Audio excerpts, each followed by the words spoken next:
Hello, so like all the other what ifs, this isn't mine, it's a fanfic. The link is the description if you want to check it out. Anyways, let's get into it. Hello? Anime demigod. Here? Naruto. Anohana questioned as she looked at the figure in front of her. He had been missing for over a year now, no one had been able to find him. But here he was standing in the middle of a water stream with black ryotsu leaking all over his body. He did not seem to be okay. She could feel that there was some hollow ryotsu. But that would wait for later. First, the blonde did not seem to be in a good condition. Naruto turned around to look at Anohana. His expression showed nothing. His eyes were half opened and his hair was a lot more messy than normally. There was a wound across his chest, it was a large one. His body was burned all over his front. His clothes were all but burned. And so were his hands. They seemed to have suffered the most. It was like he had used them to defend against a technique. He seemed like he had been hit by a powerful technique, a very powerful technique. Anohana was quick to rush at him. Of all the people, you had to find me, he seemed amused by this. His voice did not reflect his condition. Anohana had never seen him in this kind of condition before. No one had ever been able to make him look this way. Who could have done this? The wound on his chest was healing. It was impressive ability, she knew about it. But it seemed that whatever had hit him had done much damage to his body that he had been failing to heal as quick as he would heal normally. She did not know how fast his regenerative abilities were, she only knew that he had them. Could this be why he had been missing? What happened to you? I was in Hueco Mundo, Naruto answered as he looked at himself. His condition was pitiful. I had some business to deal with some Vastolords I had been gathering over the years, he said, surprising her. Nobody knew of his visits to the Hollow World, but that was it. Still, she was surprised that he had been gathering hollows. For what purpose? He could not have been gathering them for settling his dislike for the Soul King. He has made it known that he needs no army to fight. She could only guess that he had fought them. But even if it were Vastolords, they could not have done this to him. How many were they? About 50, Naruto responded. It had taken him well over 750 years to find these rare species in Hueco Mundo. But he had gathered them. Did you fight them all at once?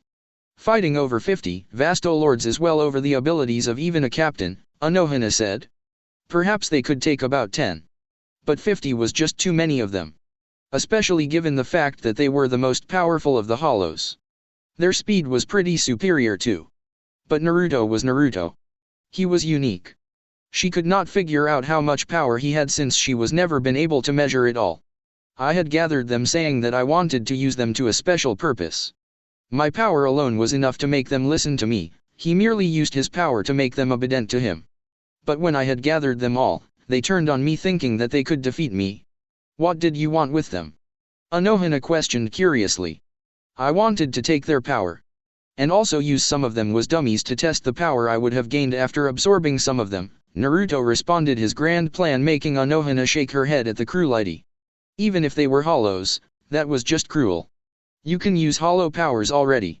What more did you want? I wanted to see if there was a limit to the power of hollows I could absorb, Naruto responded before looking into the heavens. He should leave this place soon. He was not going to allow himself to be seen by other people in this condition. It would be damning to his pride. What happened when the Vastolords ganged up on you? I fought them and managed to absorb about 5. But the others kept getting in the way of my 6th. It became irritating that I decided to wipe them all out, he paused for a moment. You know that my normal Zero is strong enough to deflect a Grand Ray Zero from a Vastolord. Anohana nodded. I used a Zero more powerful than a Grand Ray Zero. It was very powerful, it could destroy half of Zero in a flash. But one of the Vastolords had a certain ability. He paused as some expression akin to slight anger passed through his face. When I used my majestic Zero, I had used much power because I was really irritated and just wanted the hollows to disappear. This hollow took on my Zero and used his special ability to reflect my attack. Normally nothing like that would have worked. But the hollow all its power in ensuring that my attack was deflected. So at the cost of its life, it deflected my technique. It was the first time I had been surprised and caught off guard. So you got hit by your own attack. It seems that you are not immune to your own power.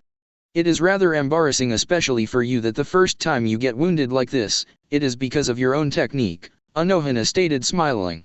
She found it amusing given how proud the blonde was. She then noticed something: the right leg of his pants was missing. Could it be that his leg had been torn off too? It seemed unlikely.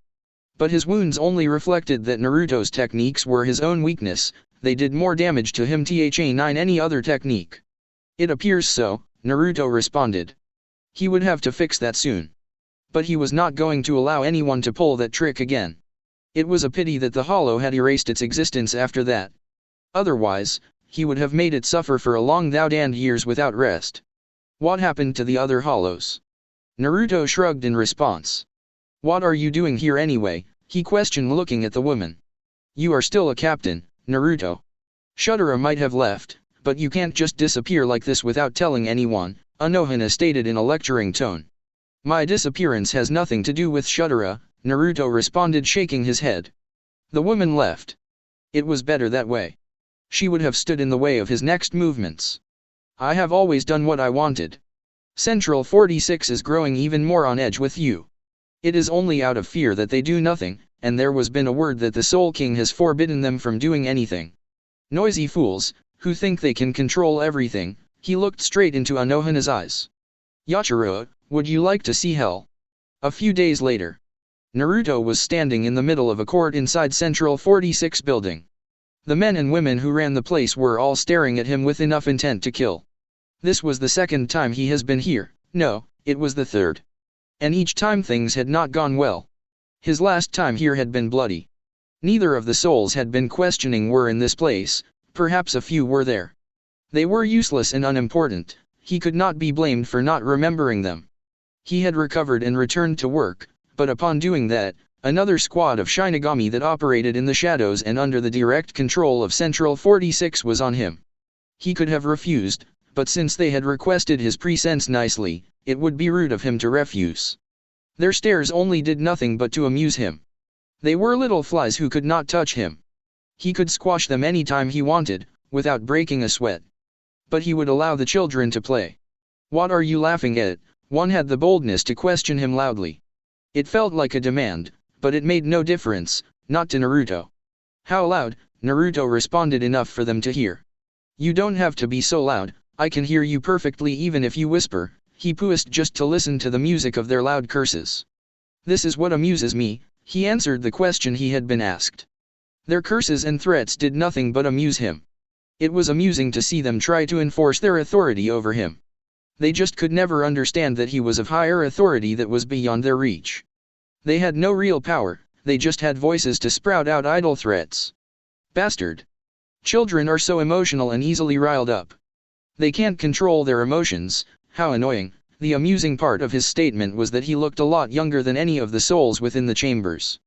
The souls in the chambers looked old enough to be his parents. And yet, he was calling them children. Well, he was a lot older than he looked. But they did not know that. Watch what you say, boy, another yelled. If you continue to test our patience, you will regret it. You may be strong, boy, but we have authority here. If this had not been sad, he would have been laughing as hard as he could. How pitiful. He paused for a moment as all hell broke loose in the chambers. Can you really make me regret anything? Yes, we can, they all chorused.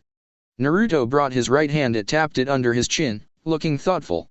How you can manage that, I wonder, he then shrugged. This is no longer amusing, tell me what you want. There was some pregnant silence for a few moments. Where have you been? It was a demand. Why do you want to know? Naruto questioned with an even tone. You were away from Soul Society for a year, you did not even inform anyone of this, leave. It was also not permitted. Since when have you given me permission to do something? They increased their glares because it was the hard truth. In fact, he had been playing captain and doing some mundane tasks just to give them an illusion that they had some degree of control over him. It does no matter. Let us know or they will be dire consequences. You are a captain of the Goti 13, thus under our control. We demand you answer us. Naruto looked surprised about something. I wonder what gave you the illusion that being a captain makes me under your control. Well, it does not matter anyway, he paused and folded his hands across his chest. I refuse to answer. Bastard. Saying what you want because you have the protection of the Soul King. We may not be allowed to harm you physically. But we Naruto interrupted. Don't illusion yourselves, you cannot harm me even if you wanted. He paused for a moment. Go on with your little speech. Surely the Soul King was enjoying the show. There were some loud curses again. We can banish you from Soul Society and strip you of your rank as captain. The Soul King has not forbidden us to do that. Naruto was silent for a few moments. It seemed like he was thinking about something. The silence made the Central 46 members think that he was coming to his senses. But it was not anything like that. That won't do. When you have something meaningful to threaten me with, summon me. The blonde then turned away to leave. He was almost exiting when someone spoke. Perhaps we might have shut her pay for your stubbornness. There was certainly malice in that tone. Naruto turned around to face the man who had spoken. His expression was blank, showing nothing. That is a good one, he said. I almost thought of kissing your cold ringled behinds, begging for forgiveness. The comment was clearly sarcastic. He then turned around to leave without another word. Your days are numbered, boy. Soon, he will convince the Soul King to let us do what we please. When, and make no mistake, we will convince him, you will pay for all that you have done. Enjoy your freedom while it lasts. We might even get rid of Anohana. Naruto did not bother to respond, he disappeared without another word. A week later. The fools of Central 46 were pushing their luck. They were close to succeeding in getting the Soul King to stop protecting him. They had been making their case, saying that if he was allowed to continue doing as he pleased, it would set a bad example to the other captains in Shinigami. That may have been true to some point. But those fools never allowed anyone to get out of their leash. If someone that was not him, they would quickly put him down to set an example. They showed no mercy to the others. He was the only special case they were unable to solve. It was mainly due to the Soul King's intervention. Nevertheless, even if the Soul King had not done anything, they could not have harmed him, unless he allowed them to. The case they were presenting was a good one. Of course, he kept tabs on everything that went around in Soul Society. It was for his benefit to do so. It was possible that in a few months the Soul King would finally give in. When that happened, he would have to fight the whole of Soul Society. It would not be a good thing to happen. They could not kill him, but it would end with him presumed dead. Well, it did not matter anyway, he was done with all his preparations. The last stop to Hueco Mundo had seen the last preparations to his plans. So, it was no longer useful for him to play captain. He stopped his trail of thoughts when he sensed two people coming his way. The blonde narrowed his eyes at his right, Shunsui and Yukatake. They would certainly try to probe information, not that they would get it. You have certainly caused a stir in Central 46 after your last visit, Shunsui said in his ever flamboyant tone. No one has ever been allowed to get in or out, not even Yamajiji. Even the atmosphere was become tense around here, Yukatake added. I feel that something is going to happen soon, he stated. Clearly, the current situation in Soul Society was troubling him. He enjoyed the sense of peace, but with all that was going around here, he could not. They must be deciding a way to get rid of me, Naruto said. He knew that they were making such plans even before the Soul King gave them the green light. But he did not care. He was also not going to show these two that he was aware of what was going on inside there, it was above their pay grade. Would you blame them after everything? Yukatake asked, clearly not surprised that they would plan for something like that. They had been quick to get rid of all the Shinigami who caused trouble. Even if he and Shunsui were to turn bad, they would not waste time in having them terminated at the execution grounds. It seemed that it was their holy ground. And Yamamoto would not object, as long as it was clear that they had done wrong and Central 46 had given the order. I guess they can't be blamed, Naruto said with a shrug of his shoulders. It was obvious that the fact that they were plotting to get rid of him did nothing to trouble him. But they must know that they can't control everything. Both Shunsui and Yukatake decided not to comment on that. Control, that was one subject you could never win with Naruto. It was best to leave it altogether. With everything going around, I thought they might have sent the black orbs to shadow you everywhere you go. Yes, those would do better in keeping an eye on you. Central 46 seems to trust them explicitly, Shunsui added after Yukatake. They had sent them, Naruto started calmly. But I killed them after an hour because it was irritating having been watched. I assured them I would kill the next if they sent them again, he explained with no sense of guilt or remorse over his actions. You could have just knocked them out instead of killing them, Yukatake stated. To him that would have been the better cause of action. It was needless to kill souls who were merely doing their job. But Naruto seemed not to mind about it. Shunsui whistled. Oh, so that is why Yamajiji has been in a bad mood over the past days. He must have been informed about it. Central 46 also puts a lot of pressure of him to get you under control. He is your superior and the one who trained you, personally. They would put the blame on him for failing to get you under control. He was also the one who recruited you. Central 46 would say it was his fault that they had to deal with such a person. Having being the one who recruited him and trained him, his actions had to be his responsibilities.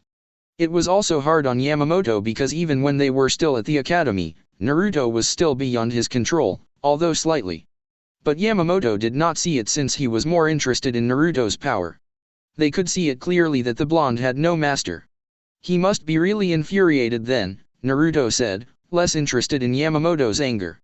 He then looked at his left. You are joining this little party too? He questioned as Anohana appeared before the three who had been walking at a leisurely pace towards the quarters of Squad 1. Anohana shook her head. She smiled at the other two, Yukatake, Kiraku. She greeted the two with a small smile.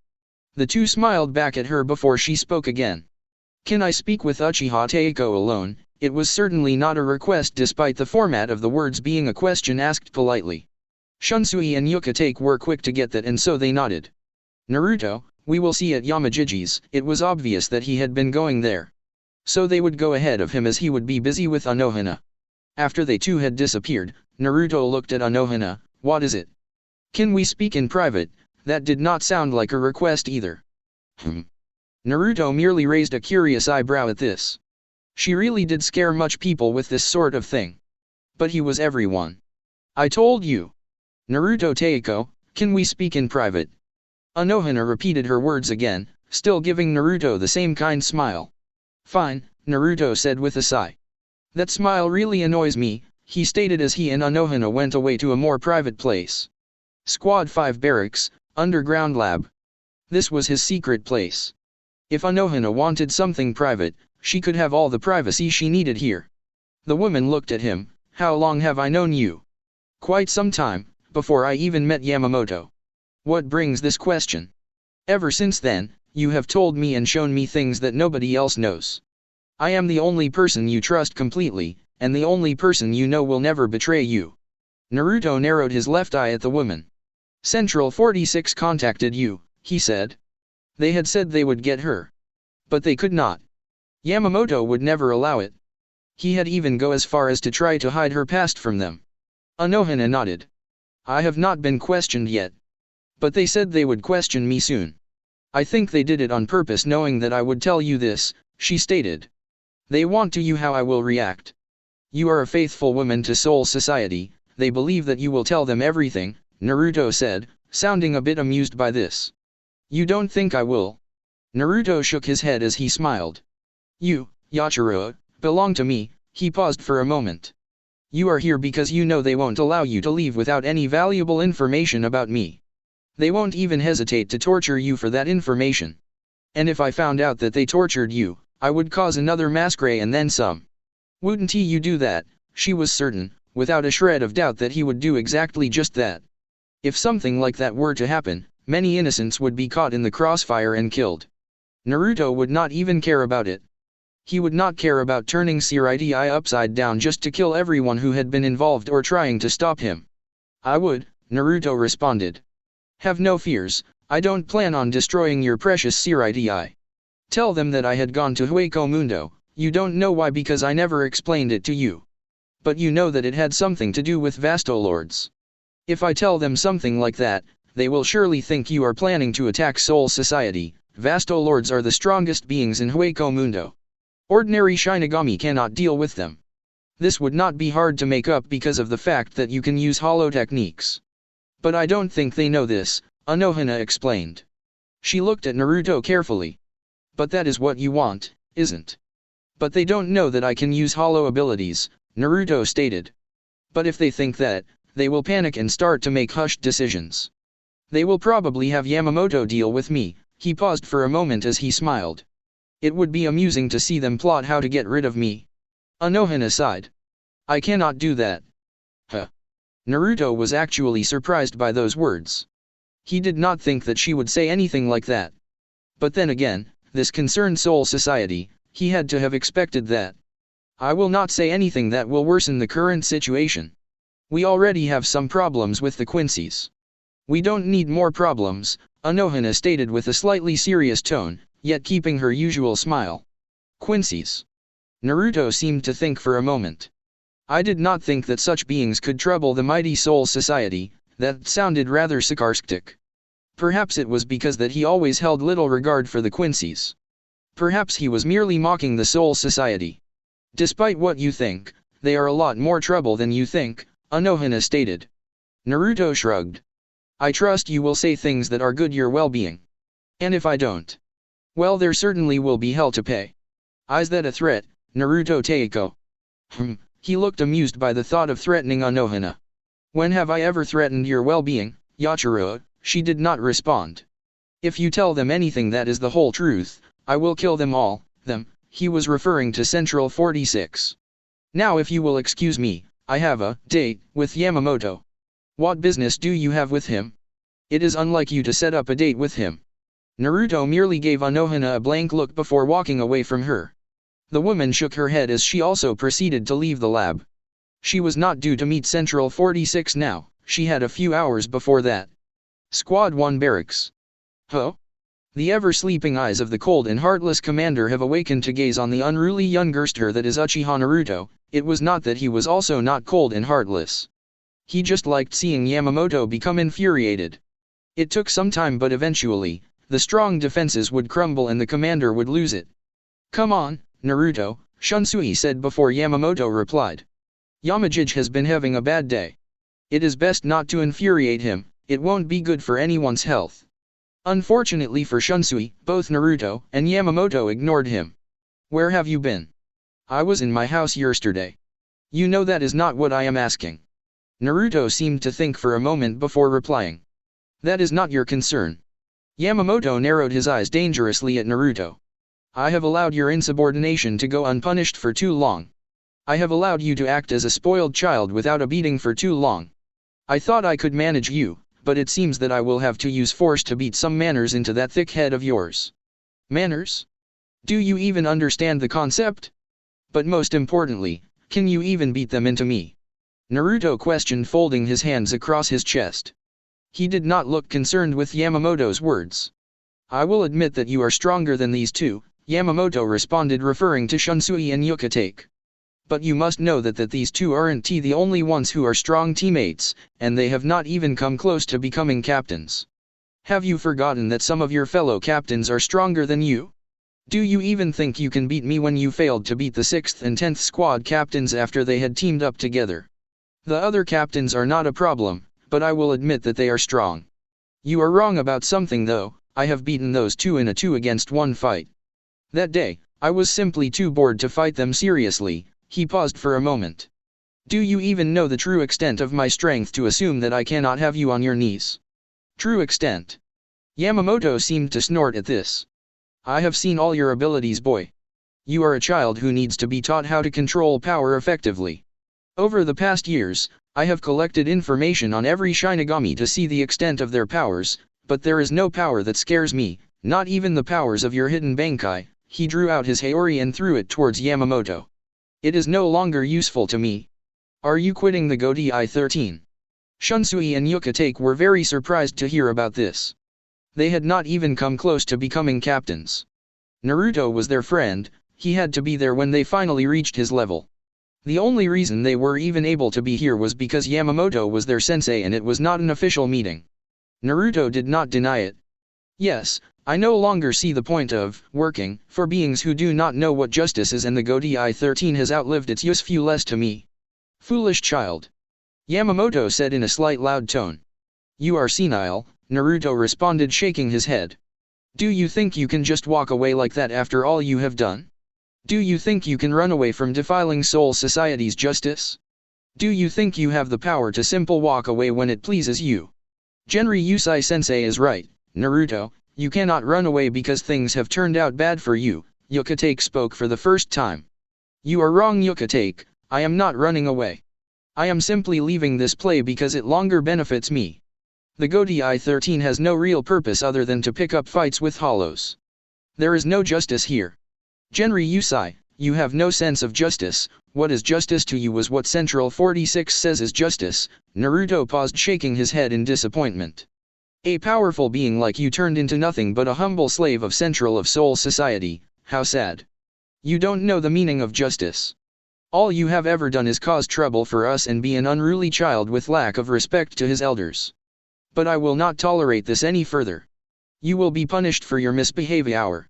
After I have punished you, I will make sure you apologize to Central 46 and tell them everything they want to know. There was some silence after Yamamoto had spoke. Did I hear you correctly? The glare he received from the Soteiko gave him the answer he needed. Not that he had not heard the man correctly in the first place. Yamamoto, I can leave this nonsense called the Goti 13 anytime I want and there would be nothing you or anyone can do about it. There is no justice in Soul Society. But you cannot see it. What more can a powerful, cold, and heartless man see when he is being controlled by weak-minded fools who you can kill without even drawing out your sword? Those fools, more precisely, that fool you call the Soul King is nothing but useless. He has no use in this world. All he does is sleep and delicate weak-minded fools who have no sense of justice to rule for him. Your laws are pathetic, unjust, you are pathetic, and nothing more than a humble servant wife to Soul Society. You do not understand the laws of Soul Society. You have never even tried to understand them. I don't see anyone complaining about them other than you. Orders are also orders, they have to be followed no matter what, that is being loyal to the Soul Society. But you are not loyal. You cannot understand what it means to follow orders. That is the problem with you, Yamamoto, you cannot think anything outside of following orders.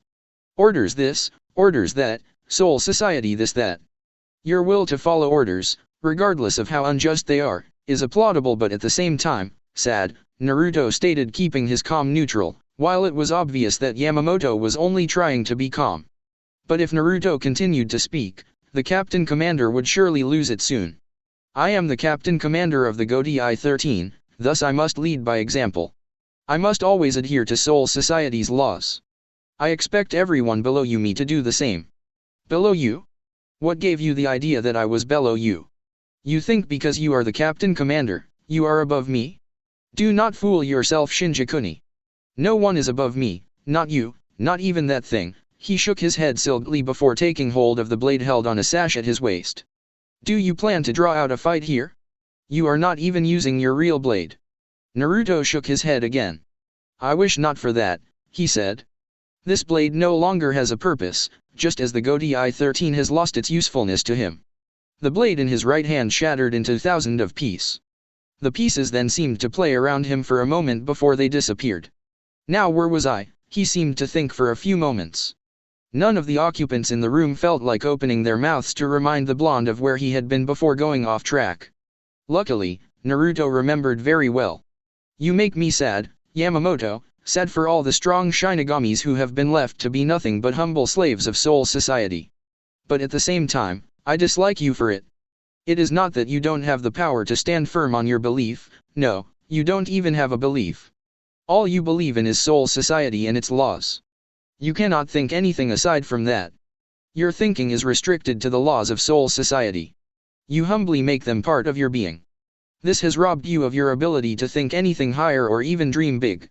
It is quite pathetic, that a man like you can be so easily controlled by those fools. Your love, no, it is no longer love, but an obsession with the laws makes me want to kill you each time you preach them. Your mind is filled with laws of your master. Naruto's words did not make Yamamoto happy. Added to the fact that he had not even been happy when the blonde arrived, the sight of the Soteiko was becoming somewhat scary. He was releasing his Ryutsu higher and higher at every word coming off Naruto's mouth. It was either Naruto was oblivious to it or was just ignoring it as nothing. But Shunsui and Yukatake could feel it, hence they had taken a step away from their sensei.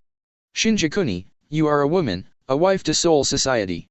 A wife does anything the husband instructs her to do, as long as it pleases him. But you have propelled that into a new degree.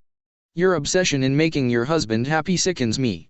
If your husband tells you to open your legs wide, and brings a friend by for a threesome, you simply smile and take pride in it, as long as it makes my husband happy. If your husband tells you to prostitute yourself because he is in debt, or even sells you to slavery, you will run along happy, as long as it pleases my husband. You are a whore to Soul Society, he uses as he pleases. But you refuse any other man other than those that come from Central 46. Do not expect me to prostitute myself to them because you do the same. By that time, flames had already engulfed Yamamoto. But Naruto had disappeared, never to been seen again for years. Somewhere in Soul Society. If I did not know any better, I would think that you ran away because Yamamoto was angry with you, Amaterasu stated as Naruto had held her in front of him. He was using her to draw some lines in the air using his riot suit. If I had not gotten away at that time, I would have been forced to play with Yamamoto, but I don't feel like playing, Naruto responded as a small box appeared around the space he had drawn the lines. He then placed his right hand on the box. He pushed it backwards, before a door frame appeared. There was nothing but pure darkness behind the door. But Naruto just stood there as if he was waiting for something. I am waiting for the day you do fight that man though. He is very proud of his power, I would be pleased to see you cripple his pride. That would certainly be something to watch, he seemed to think about it for a moment. But it can wait. I have far more pressing issues to deal with. Ah, this portal, Amaterasu paused for a moment. This one is different from the one you used last time, she noted. I have to change the portal after every 100 years. This dimension usually changes its atmosphere and shape every 110 years. What are we going to do now? For now we will keep inside here for at least 140 years. I have left a clone behind to keep my appearances for 40 years. This clone will make the Soul Society aware of certain things about me while I am locked in there trying to break the limiters. What do you want them to discover? Naruto only smiled. You will know soon, he replied. Amaterasu sighed but did not press on it. Do you think you will be able to break them this time? Last time we failed even after all the preparations. We will succeed. I have consumed enough power and my body has adjusted well over the past years. I have to break them, if I can't then we will have to think of another plan, Naruto responded as some stars seemed to appear in the background of the door he had opened. Finally, he muttered before walking inside. As soon as he walked in, the door disappeared. Present time. Ah, how nice of you to finally attend a captain's meeting, Shunsui stated as he watched a very emotionless Naruto walking towards the meeting place in Squad 1 barracks. He still had his eyes closed. The rest of the captains had already been present in the meeting, including Urahara. Yamamoto had called everyone after the recent events due to Naruto's actions. But he had not called the meeting to discuss the blonde. There were far more pressing matters to deal with than that, Aizen and his alliance with Hueco Mundo. Naruto did not respond immediately, he simply walked into the line at which Anohana was standing. The captains stood in two lines facing each other, with Yamamoto the exception. Despite all of them being captains, they could still feel that he carried some oppressive atmosphere around him. It did nothing to make anyone feel better, except for a few who knew Naruto was capable of releasing much more oppressive atmosphere. I had nothing better to do, he finally responded, not looking at anyone in particular.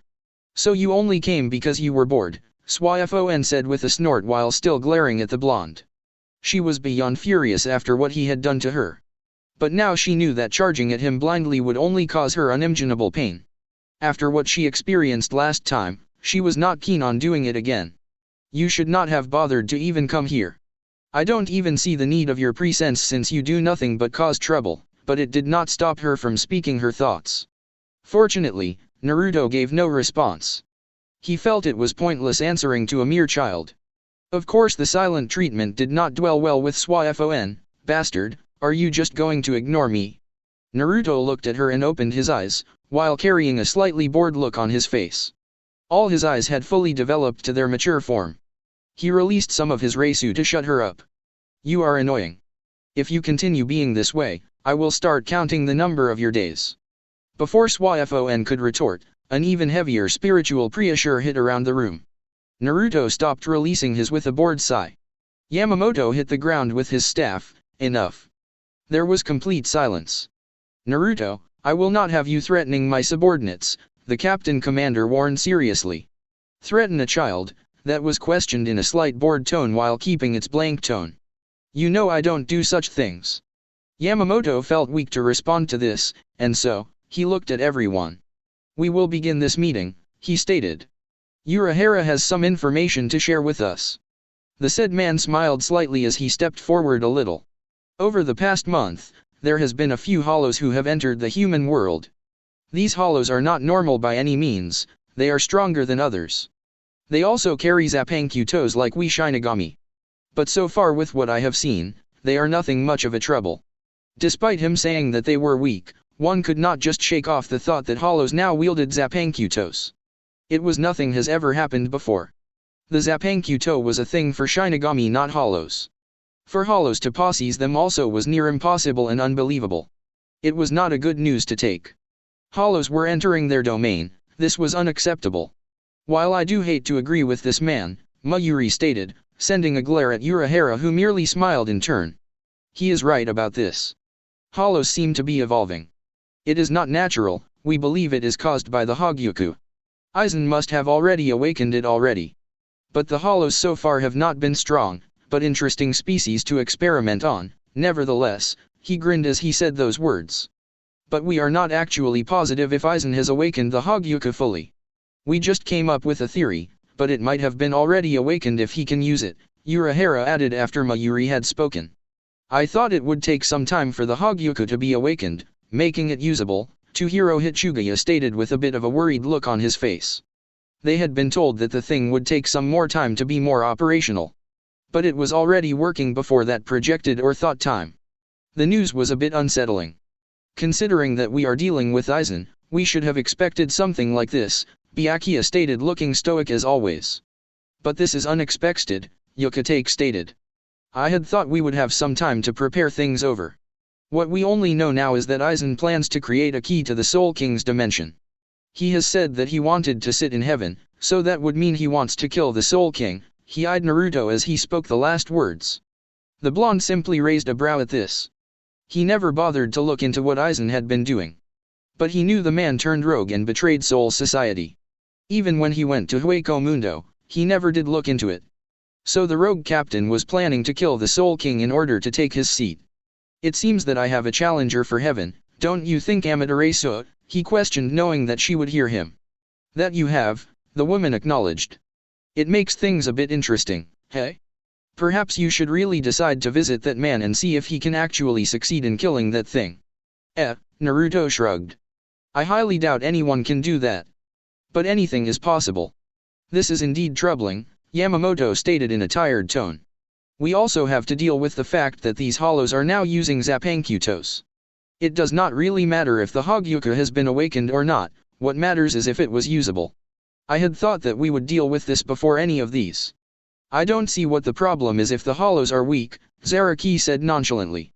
He certainly saw no problem if the hollows could be dealt with in the human world without them even being called out to help. While the hollows are nowhere near captain class, we all have come to know that Aizen has the whole of Hueco Mundo under his control. This means that he has many hollows under his command.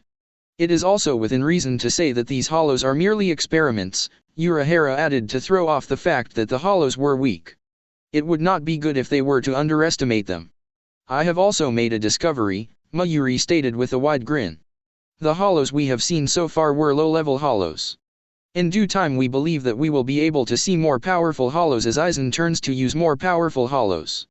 As this man has stated, it is possible that these hollows were merely experiments. After Aizen has finished with his experiments, he could move on to stronger hollows. This would mean that the hollows we will fight in the future will be far stronger. Urahara nodded.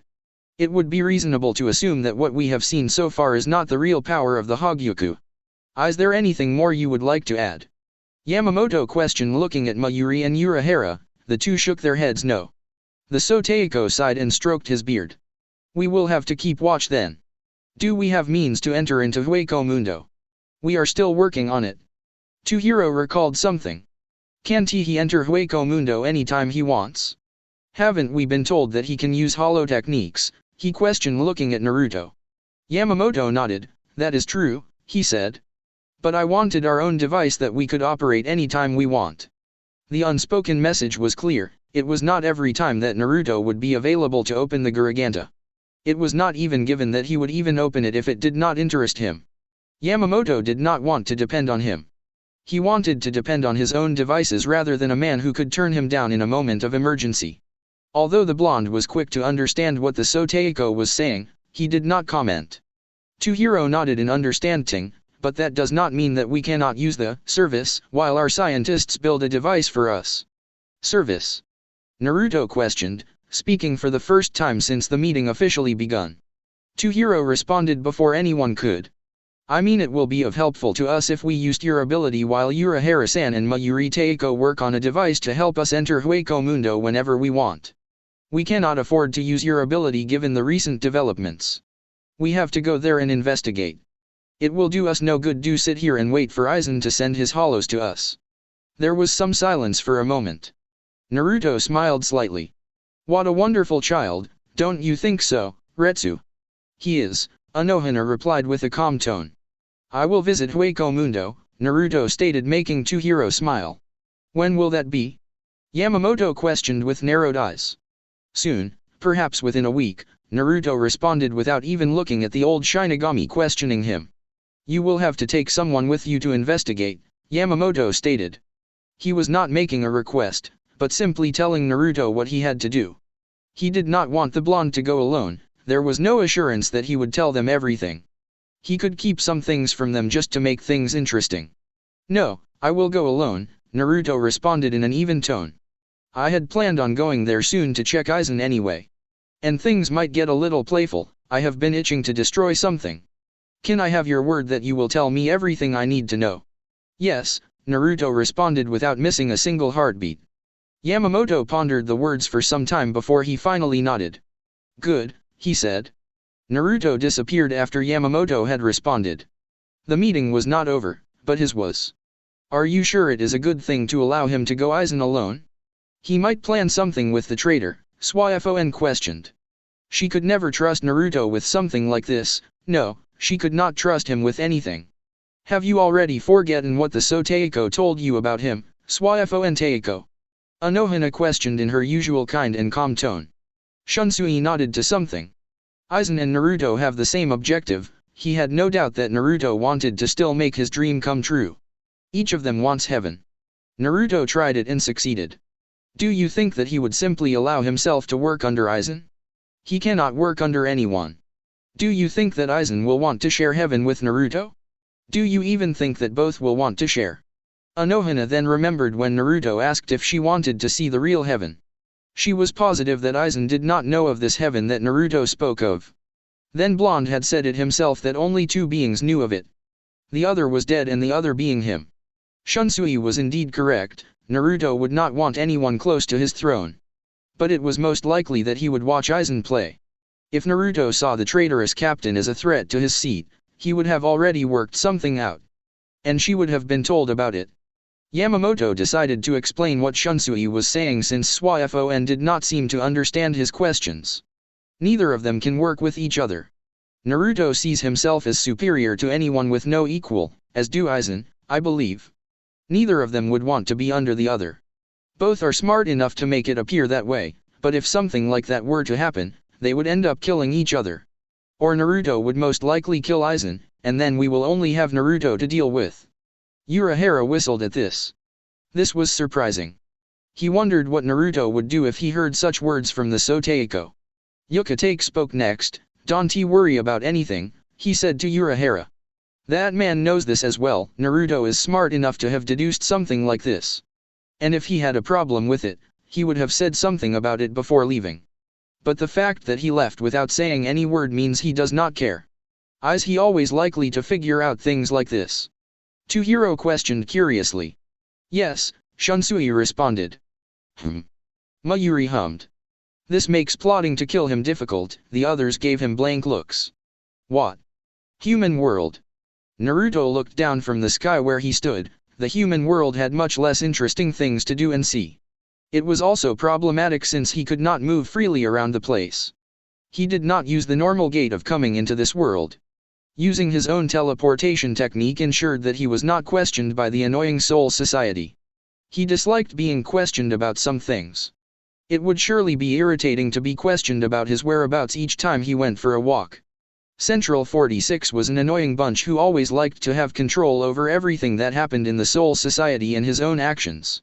They had not been doing a good job so far in keeping tabs on him, though. The reason for their failure was because he could get away anytime he wanted.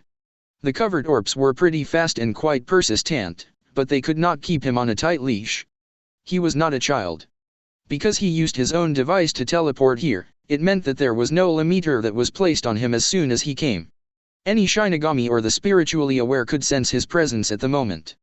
Because his Reisu was unfamiliar, and had a hollow feeling in it, they would surely be right about him any moment. But it did not matter anyway, it was not like they could do anything to him.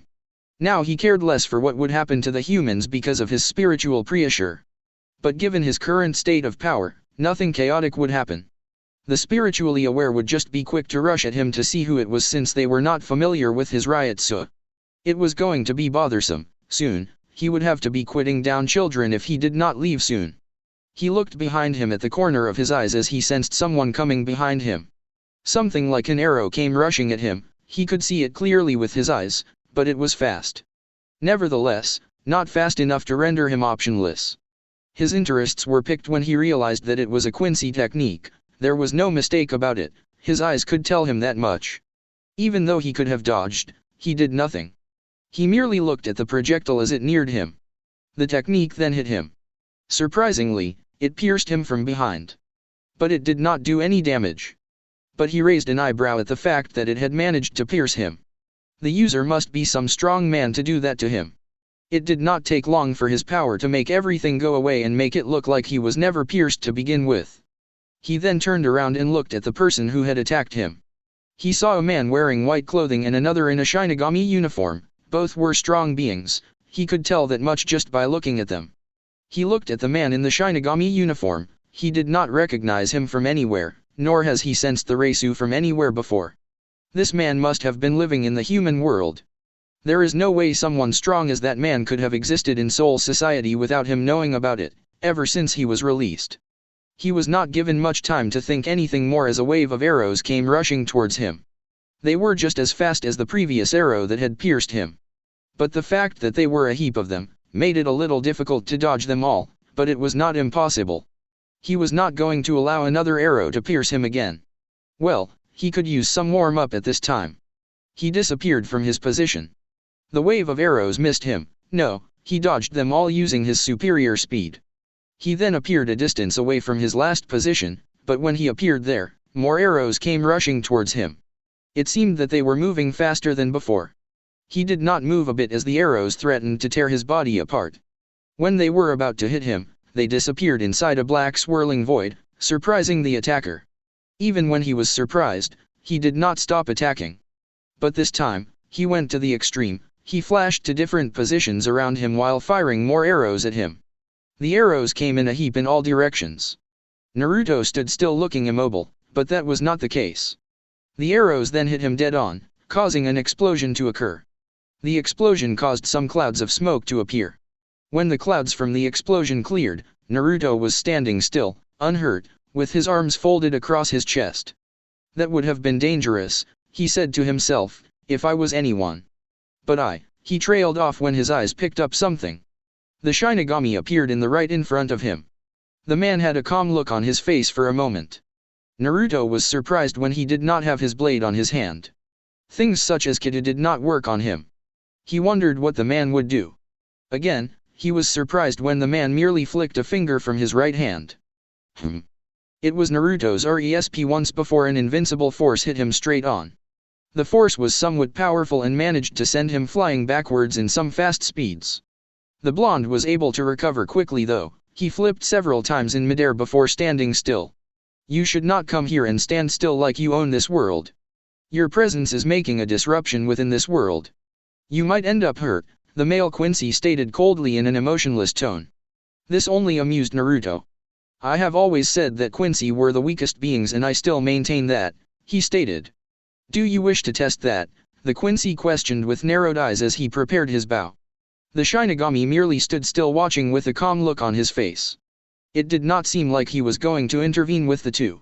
Shoot, Naruto stated while his hands were still folded across his chest. The Quincy then fired hundreds of arrows at him in such a close range that made it nearly impossible to dodge. He did so while moving around him. Naruto did not move a single muscle.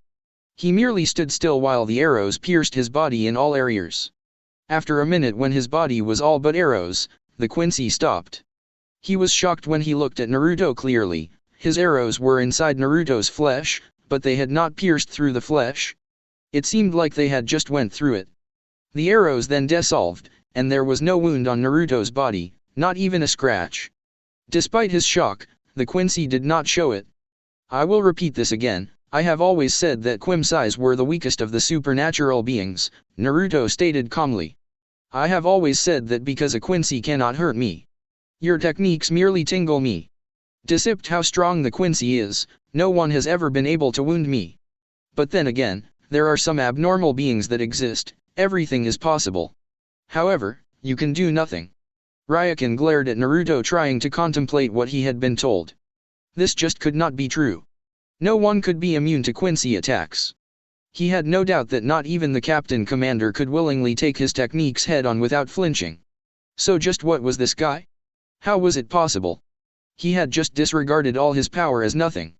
He was powerful enough to be captain level, and yet some arrogant Shinigami was telling him that all his technique merely tingled him. If more than anything, his Quincy pride was insulted and knocked down a few levels. Why did you dodge after the first arrow hit you? The Quincy asked curiously, probing for information. He could not just let this go without getting some information. He had an enemy that was telling him that he could not harm after all. I wanted to waste some time before Urahara returned. And so I amused you, Naruto responded calmly. You are so used to lying that you are no longer conscious of it, Amaterasu noted as she viewed everything taking place. She had been watching ever since Naruto left Soul Society after the captain's meeting. But she had decided not to say anything. She knew, though, that Naruto was aware of her presence, but he had just decided to keep quiet. He seemed confused as to what she was saying, but that was not it. No Quincy has ever been able to wound you. You know that is a lie. You have just made sure to kill every one of them who did and witnessed it. The Quincy may be truly weak in your standards, but their techniques were your weakness. They could actually hurt more than anything. That is why you hated them and refused to take part in the Quincy War. If you fought them, everyone would know your weakness. Nevertheless, in your Bankai state, they could not harm you. However, the great Uchiha Naruto could not bring himself to use his Bankai for weaklings, who could kill him despite being weak. Aren't they even the reason you are the fastest being alive? Naruto merely shrugged. That is not all. You were actually surprised when that arrow pierced you because you had developed a technique that would make you immune to Quincy techniques. Your dodging had nothing to do with Urahaha, Amaterasu stated calmly. You just spoiled everything, Amaterasu. Now my interest in talking to these two has waned, Naruto stated, not bothered by the fact that he had been caught lying. He looked at the two in front of him and realized that they were saying something to him. But he was not interested in finding out though, and so he turned around to go to Urahara's. Isshin ignored the silent curses Ryukin was giving towards Naruto. You are Captain Uchiha Naruto, correct? He already knew the answer, but he just wanted to be polite. Naruto did not look back at the man, but he did stop walking away. You are a former captain, correct? He responded with a question of his own. But that did not deter Isshin. So you are, he said, ignoring the blonde's question. He had a rather uncharacteristic serious expression on his face. My friend and I just wanted to see if the rumors were true, that is why we attacked you. Well, it was Ryukin who wanted to confirm everything when they sensed strong SPRI ritual pressure and realized it was him. He had been reluctant but finally gave in. Your assessment was worthwhile, I believe, Naruto stated while still not looking back at Isshin or Ryukin. He was still cursing Naruto for his attitude. Isshin nodded. Yes, it was. He paused for a moment. What business do you have with Urahara? The former 12th Division captain had not been willing to share with him what the blonde wanted when he visited him. He thought that if he asked nicely, he would be told the answer. You have the answer, Urahara. He stressed the name Urahara. He did not wait to see if Isshin got what he was saying, he merely disappeared from the two.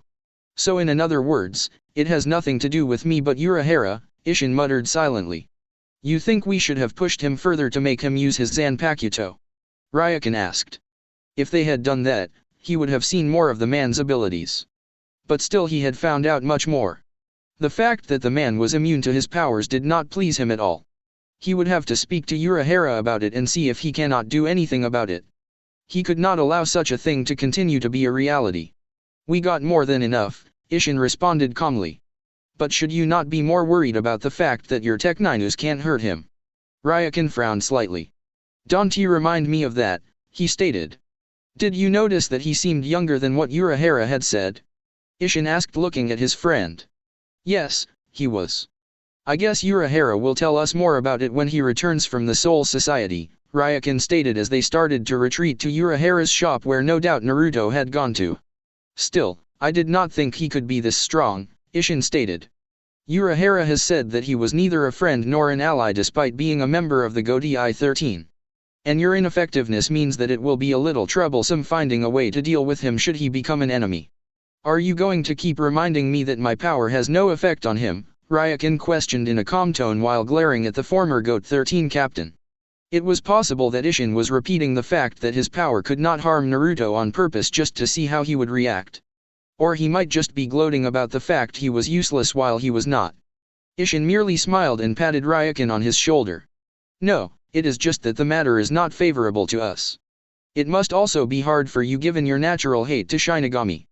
The fact that there is one who is powerful and your power does nothing but tingle him must have knocked your Quincy pride down. But don't be hard on yourself, I am sure Urahara will help you if you ask him nicely. Urahara's shop. For the past 3 to 4 hours, Naruto has been standing motionless in midair within the underground training ground under Urahara's shop. He had not moved a single muscle ever since coming into the place. One could think that he was a statue given that he had been motionless for hours. There was also the thought that he was fast asleep given that his eyes were closed. But you could never know since he did not make sounds that most made when they were asleep. It was as if he had shut down all systems within his body. Urayuki had watched him with surprise. He had showed up at the shop but did not say many words. He only said he would wait for Urahara since he had not returned from Soul Society. She was surprised also to see the blonde here given that her friend had gone to the spirit world for the Capitane's meeting, so she figured that he would be there also. She did not know that Naruto had left early as there was nothing more that interested him. His new appearance was another thing to note, but she did not ask anything. She merely showed him the way here without many words. But if the meeting was over, it must mean that Urahara was doing something in the spirit world. It was also apparent to her that Naruto was aware of the fact that Urahara was not present. Ishin and Ryukin had come to the place, but they went back upstairs when they saw that he was not doing anything. Ryukin also did not seem to be happy seeing the man. In fact, he seemed even tempted to attack him while he was sleeping. She did not understand what had happened, but she could guess they had rotated him upon sensing him. She had also sensed him when he appeared, but chose not to go there and look after the shop when she realized that someone was taking care of it. Of course at first, she did not know it was him since the last time she saw him his Ryutsu could not be sensed. So she could not have thought it was him at first. She was not much surprised to see Ryukin show blatant hatred towards Naruto. The man hated Shinigami in hollows. But he hated Shinigami more. And given Naruto's stature, it was obvious he would dislike the man. But Ryukin was very calm and matured. He would not have sought to attack Naruto when he was sleeping unless something had happened. Urayuki smiled mischievously as a thought came into her mind.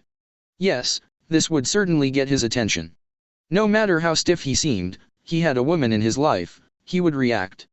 And so Urayuki flashed towards the blonde. She took off her top, exposing her naked chest.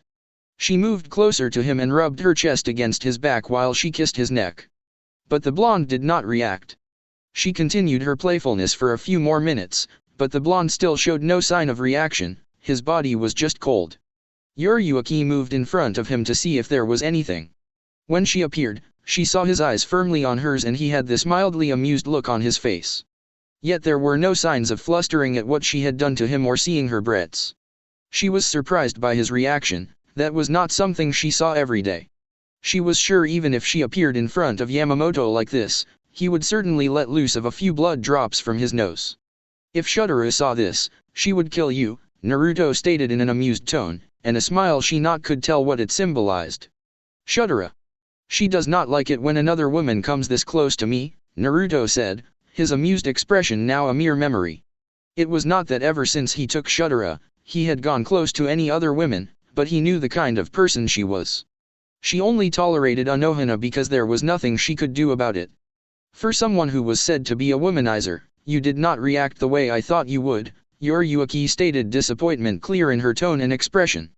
The fact that she was still topless was lost in her mind. Womanizer, Naruto said with a raised brow. Only Shunsui could have been the source of that kind of information. When people want to see things, you make them see them, he responded vaguely. Another one of your classic lies, Amaterasu stated, but Naruto did not respond as there was no need for him to do so. What is that supposed to mean? Yoriuki asked curiously. She did not understand the meaning of his words, hence her question. But by the look on his face, she doubted she would get the answer. Ah, I see you two are getting along, Urahara spoke, entering the training ground with Isshin and Ryukin. Isshin, seeing Yoriuki topless, immediately got knocked backwards with some blood rushing off his nose. The woman was quickly able to gain conscious of her current state, thus she quickly wore her top. Naruto then turned to Urahara, you are a bit late, but I imagine that you had to dig up some information before returning here, he stated as if it was the obvious thing. He knew that the man would have stayed behind to search and probe about his new change. Urahara made no attempt to deny it. He knew that there was no point in denying anything. Naruto did not even seem bothered by the fact that he had stayed behind to gather intel on him. When interesting things come by, it is hard for a scientist not to investigate, especially when it can give new research material, the former 12th Division captain responded, smiling behind his hand fan. Naruto took a few steps forward, and stopped in front of Urahara, while ignoring the other two. How far are you? I have analyzed everything, but the puzzle is more challenging than I had thought. I have searched through all lost arts to find a way to solve it, but I have made little progress so far, Urahara stated, lying through his teeth. He said it so convincingly in his usual cheerful tone, the others definitely believed in his words despite not understanding what they were talking about. So you have made good progress then, Naruto stated calmly. Huh? Urahara responded. The others were also curious because he had said he had made little progress, but Naruto was saying that he had made good progress. If anything, the blonde must have misheard him. But that was not the case. No matter how much of a convincing act you put, I can see through all lies, Naruto stated, making Urahara and Yoriuki move uncomfortably. The latter had been told by the former that he had made good progress with the puzzle. But the man wanted to keep it from Naruto because during his research he had found some interesting things that made him curious. He wanted to satisfy his curiosity first before saying anything else. I will return soon. With that being said, Naruto disappeared in a black vortex, surprising the others. How did he know? Yoriuki questioned quietly. She was surprised that the blonde had not even threatened Urahara for trying to lie. He just took it as it was and left. It was true that he got what he had come for, but he had gotten it without Urahara saying anything. I don't know, Urahara responded with a sigh of relief that the blonde had not done anything because of his attempted lie. It would not have been good if the blonde had become angry because of his words. So it was a relief that the blonde just went away with the words, I will return soon. That was not a smart move on your part, Yoriuki berated her friend in a stern tone. Someone would have been surely pissed off with the trick you just pulled. Yoriuki, when I told you of this, you did not seem to object, Urahara reminded her lazily. The woman was also interested in finding out more of the puzzle, not that he had told her anything about it to begin with. He was merely keeping her curious for now. It does not matter anyway.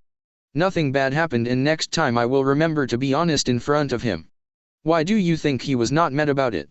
The fact that there were other two males beside her seemed to be lost in her mind as she continued to question Urahara. I don't know, Urahara responded with a nonchalant shrug.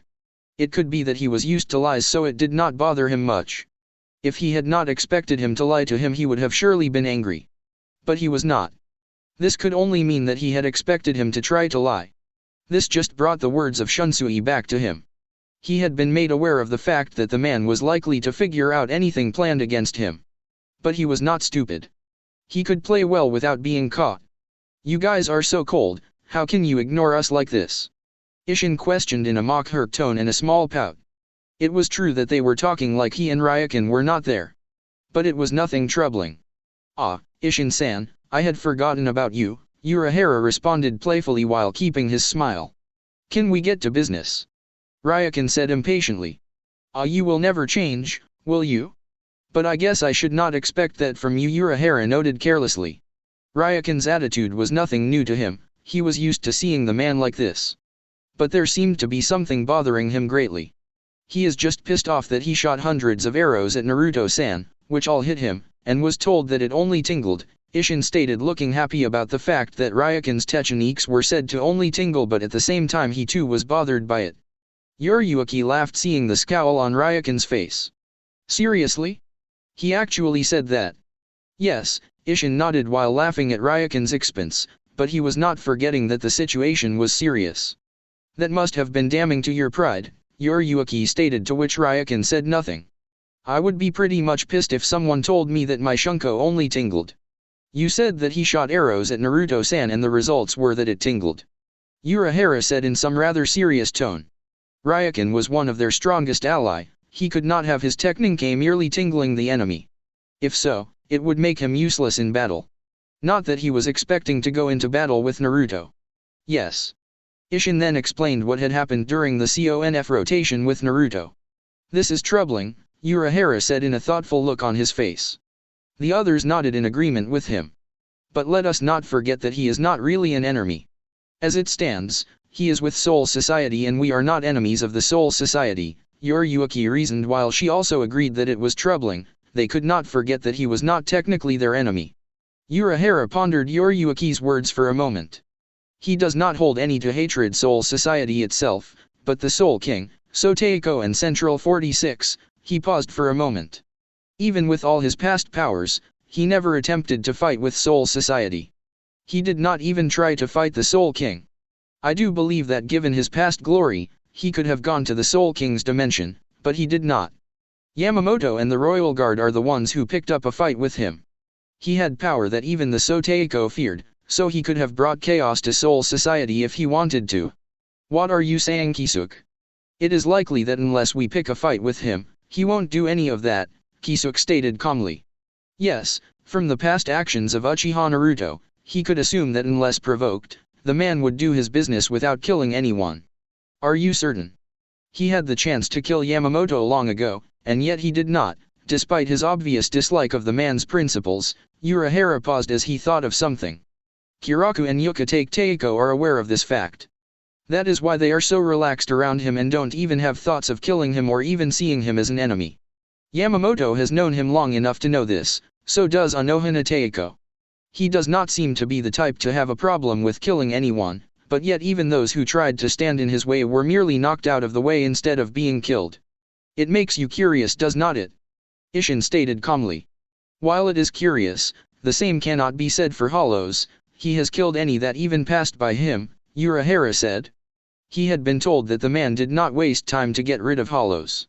Despite all that, it does not mean that we cannot be wary of him, Ryukin stated. That is true, Urahara stated with a nod. You can never stop being wary of the man.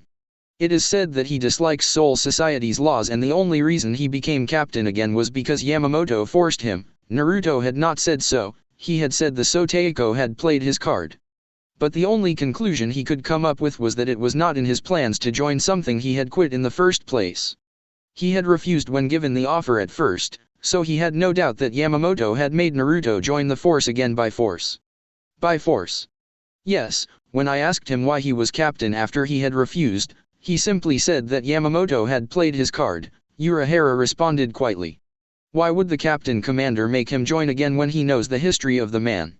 Isshin questioned with a curious and yet confused face. He did not see the sense in Yamamoto's decision to force the blonde into the Godai 13 when they know that he did not want to be captain again. Regardless of how you look at it, Naruto-san's strength is needed with the conflict against Aizen, Yamamoto knows this. It is also a wise decision to keep him close rather than having him far away.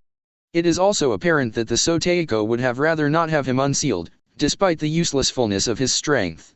With him being close, he can be kept in tabs to ensure that he does not do anything. But the fact that he is not a threat to the lives in Soul Society, makes it easier for Yamamoto to work with him. Urahara gave a leg-tie explanation to which the others nodded. Can this be interpreted as that Yamamoto does not care about Naruto's plots, That is if he has them. Urahara shook his head. Just because he got him back to the Godi I-13 does not mean he ain't wary of the man. But with him being close he can keep an eye on him. But make no mistake, if Naruto-san did something that threatened Soul Society, Yamamoto would not waste time to try to stop him. So where do we stand with him? Yuriuki questioned curiously. She still did not get anything they were saying. Out of his way, Urahara stated with a calm look on his face. But if he plans to do anything against Soul Society, then we will have to stand in his way. But given everything, I doubt he will try anything against Soul Society. But knowing Central 46, they will probably try something against him. However, if his actions do not threaten the safety of Soul Society in our world, we will not act. That sounds reasonable, Yuriuki responded, to which Isshin nodded, but Ryukin did not respond. He was not going to agree with them. That is your own conclusion, the man stated calmly. His response did not surprise any of the three with him. I can never associate myself with Soul Society, so what he does there is not of my concern. But just to make things clear, I view him as a threat. Isshin decided to poke some fun into it. Yeah, but your techniques can't hurt him. Did you forget that he told you that they can only tingle him?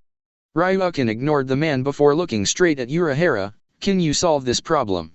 Urahara seemed thoughtful for a minute. I can do some research, but I would need a sample of his DNA, but more specifically, a sample of his Ryutsu and see how it reacts to your techniques, the man responded calmly. The problem would be how to acquire that sample, Ryukin responded.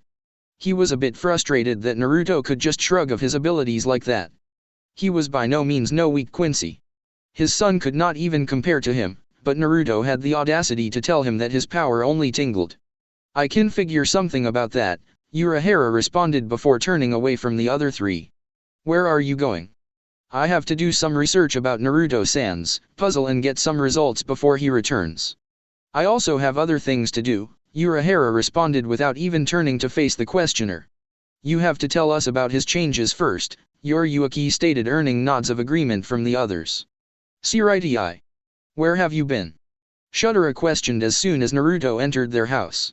She had been waiting for him for a few days now. She had not been having any contact with him. She hated it when he disappeared without telling her anything.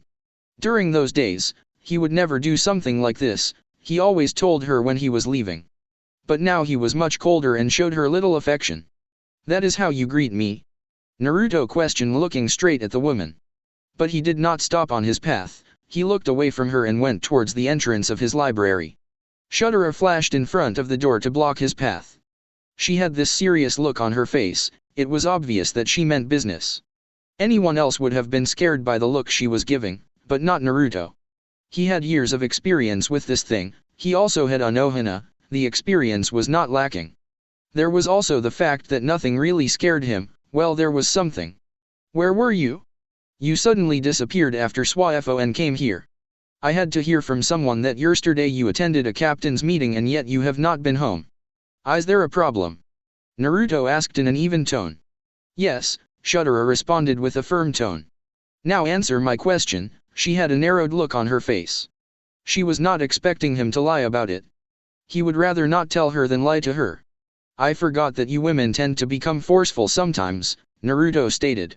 Really, he should not have forgotten given that Anohana regularly did something like that. I wonder if you will go on a strike if I refuse to answer. He seemed to be really wondering about it, as if this matter was not serious. I would do more than strike. No, perhaps I might strike a certain part of your body. The tone she used was certainly deadly, and cold enough to change the atmosphere of the place, but Naruto simply brushed it aside. You would try, but you would never succeed. If you do succeed, I can always regenerate it. Unlike other Shinigami who cannot regenerate a destroyed part of the body as hollows do, he could do it with ease. Will I let you regenerate? You lost some of your abilities. Despite possessing a high level of Reisu, you cannot use it all efficiently. You might have even lost your immortality. Shudera stated some facts, no, theories, in a rather calm and controlled tone, yet so threateningly. Naruto took 2 steps closer to Shudera. He stood just in front of her. At a point he could feel her breath touching his skin. I wonder if you think that because I am in this state you can actually put up a fight with me. Shudera did not back down. She stared straight into the blonde's eyes. You seem to be forgetting that I was a member of the Royal Guard. Are you forgetting that not even Anohana can defeat me? Have you forgotten how truly powerful I am? Her murderous Reisu started to leak as she stated those words, but she was still calm as she spoke.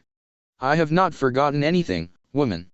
You think I might have lost my immortality, you think I cannot utilize all my Reisu. You are indeed no weakling, Shudera, but you know as well as I do that you should not be saying things like that. Naruto paused for a moment. Especially when you belong to me. If I'm yours, then you are mine. Then what I say should matter. If it does not, you just want me to be your humble servant. I cannot be that. I love you, but it's high time you started treating me as your woman. You show Anohana more respect than me. Her tone did not waver, she kept her straight face, not willing to back down. Is this what they call a rebellion? Shudera increased the output of her leaking spiritual pressure, causing cracks on the wall near her and the floor where she stood. Naruto. The effects of her Reisu did not reassure him for a moment. He just stood still and seemed to think for a moment. Fine then, you have made your case, he sighed. I went to Hueco Mundo to kill some hollows, and the human world to handle some business. I was also moving around Soul Society handling some business. Could you have not told me that before you left?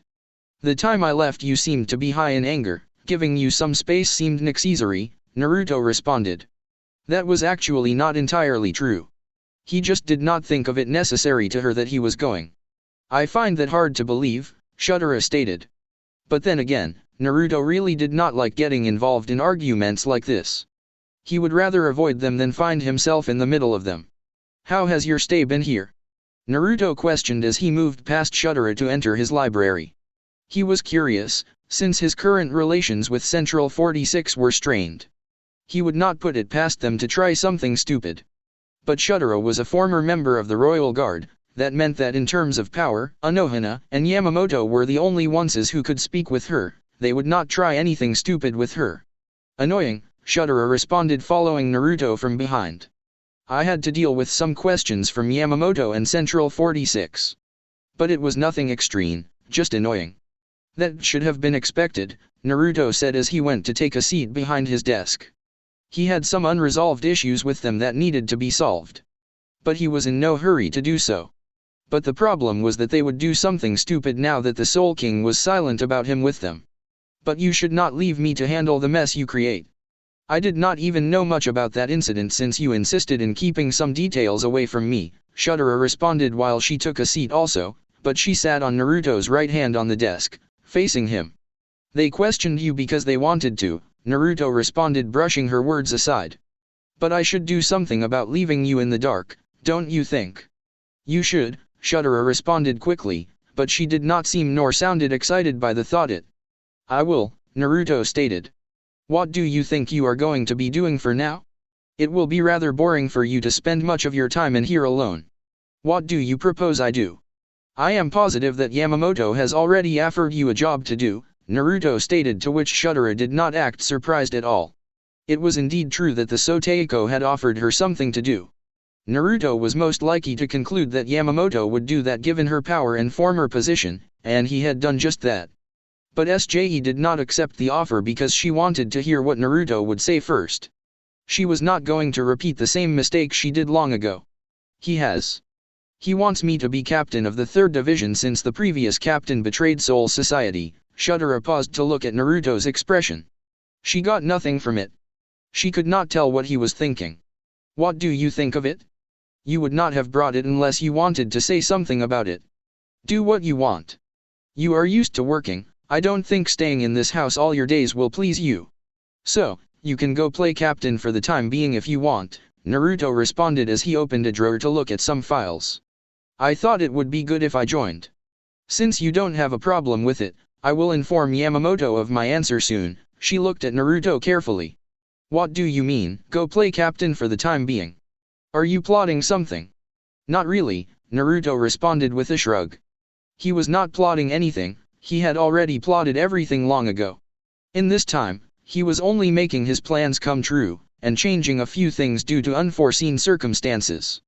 I will be heading to Hueco Mundo soon, you will leave with me. What for? Shudera questioned curiously. She understood that Naruto was not asking her though, He was merely letting her know. Despite that, she had the right to know why they were going there. I want to see what Aizen is doing, and also Yamamoto wants me to investigate what the child is up to. He was also very much interested in the thing called the Hogyuku. Aizen had it, it would not hurt to take a look. Central 46. The members of the court all looked at Naruto with hardened gazes. The blonde was much more trouble than the help he provided for them. So far, he had done nothing to in assistance to the threat Aizen poses. All that he has done is trouble. The old court had done a blunder in allowing him to walk freely about this place with Yamamoto standing in for him and the Soul King standing in their way.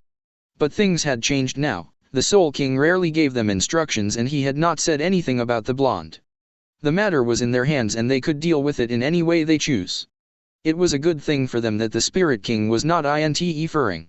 They thought that he must have learned from the past. Sheltering Uchiha Naruto did not bring him any good. It only brought about a headache that was troubling to deal with. But of course, they were not going to do things like their predecessors. They would not allow a rotten apple to infest other good fruits. If Uchiha Naruto was proving to be unmanageable, they would quickly put him down without much fuss and trouble. He did not pose a threat that he posed long ago. His power was not one that they could not handle, unlike before he was sealed. Back then, Yamamoto and Anohana had testified that his power was frightening. If the man hailed as the strongest Shinigami in the past 1,000 years could say that the blonde's power had been scary, what more could they do? They obviously could not act rushingly. But the Soteiko had said that they could handle him now given his current power. However, they would not do anything now since they already have Aizen to deal with. Since it was obvious that Naruto would never work with Aizen, they wanted to handle the man first, then followed by the blonde. If they decided to get rid of Naruto at this time, there would be much destruction and chaos within their ranks. The blonde was not the one to humbly accept an execution sentence. He would fight to avoid that, and then the chaos would ensure. The traitorous Aizen might even take advantage of that and then try to bring them down. As of now, in their eyes, Aizen posed the bigger threat than Naruto. The man had the hollows with him, that meant that he had an army. On the other hand, Naruto was a one-man show, well, not counting Shudera. Surely one that had an army posed the bigger threat. What more could a single man do?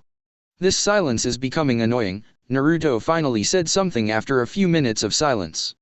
He had entered the court for a few minutes, but his prosecutors were not saying anything, they were merely glaring down at him, which of course did not faze him. I will take me leave. Call me when you have something to say, he said, turning away to show that he was not actually joking but serious. There was a round of curses, but Naruto brushed them all aside. We called you here. You will speak when you are given the opportunity to speak, you will show us respect and not talk with us as you wish, know your place, Captain, and lastly, you will leave this place given our permission. Is that clear, Captain? The man who said those words spoke in a very calm and controlled manner. Unlike most, his tone was not loud to the point of annoying. He also had a straight face as he spoke. Naruto turned around to look at the man. He did not give the man anything, his expression merely remained blank. Interesting, I did not think that I could find one who could speak in such a controlled manner. Are you saying that we speak in an uncontrolled manner? It was more than one who shouted those words. That is what I am talking about. He received deathly glares for saying those words. Most of the members of the court I have had to deal with were so much lied, they barked too much, but had no fangs to bite. They were also quite idiotic. He said it with a straight face. Bastard!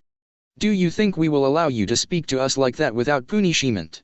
Come down, fellow members, the man who had first spoken to Naruto yelled. He looked back at Naruto, seeing the expression on his first. It was hard to read anything from him, but he had a feeling that the words were not meant as an insult, but he was just stating what he has observed over the past years. Uchiha Naruto, I believe you know why you have been called here for. Naruto rubbed his hand under his chin, seemingly thinking about something. He then folded his hands across his chest. Get on with it.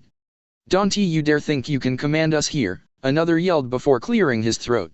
We cannot leave what you did to Captain Swaifon and her men, unpunished. You injured a fellow captain and killed some of her men. What is the punishment? Naruto questioned in curiosity more than anything. We would have had you banished to the human world for some time or stripped you of your position as captain. If I go to the human world, I would likely cause multiple deaths. That is if you manage to force me into the human world. You cannot strip me of the captain's rank because Yamamoto forced me into taking the position.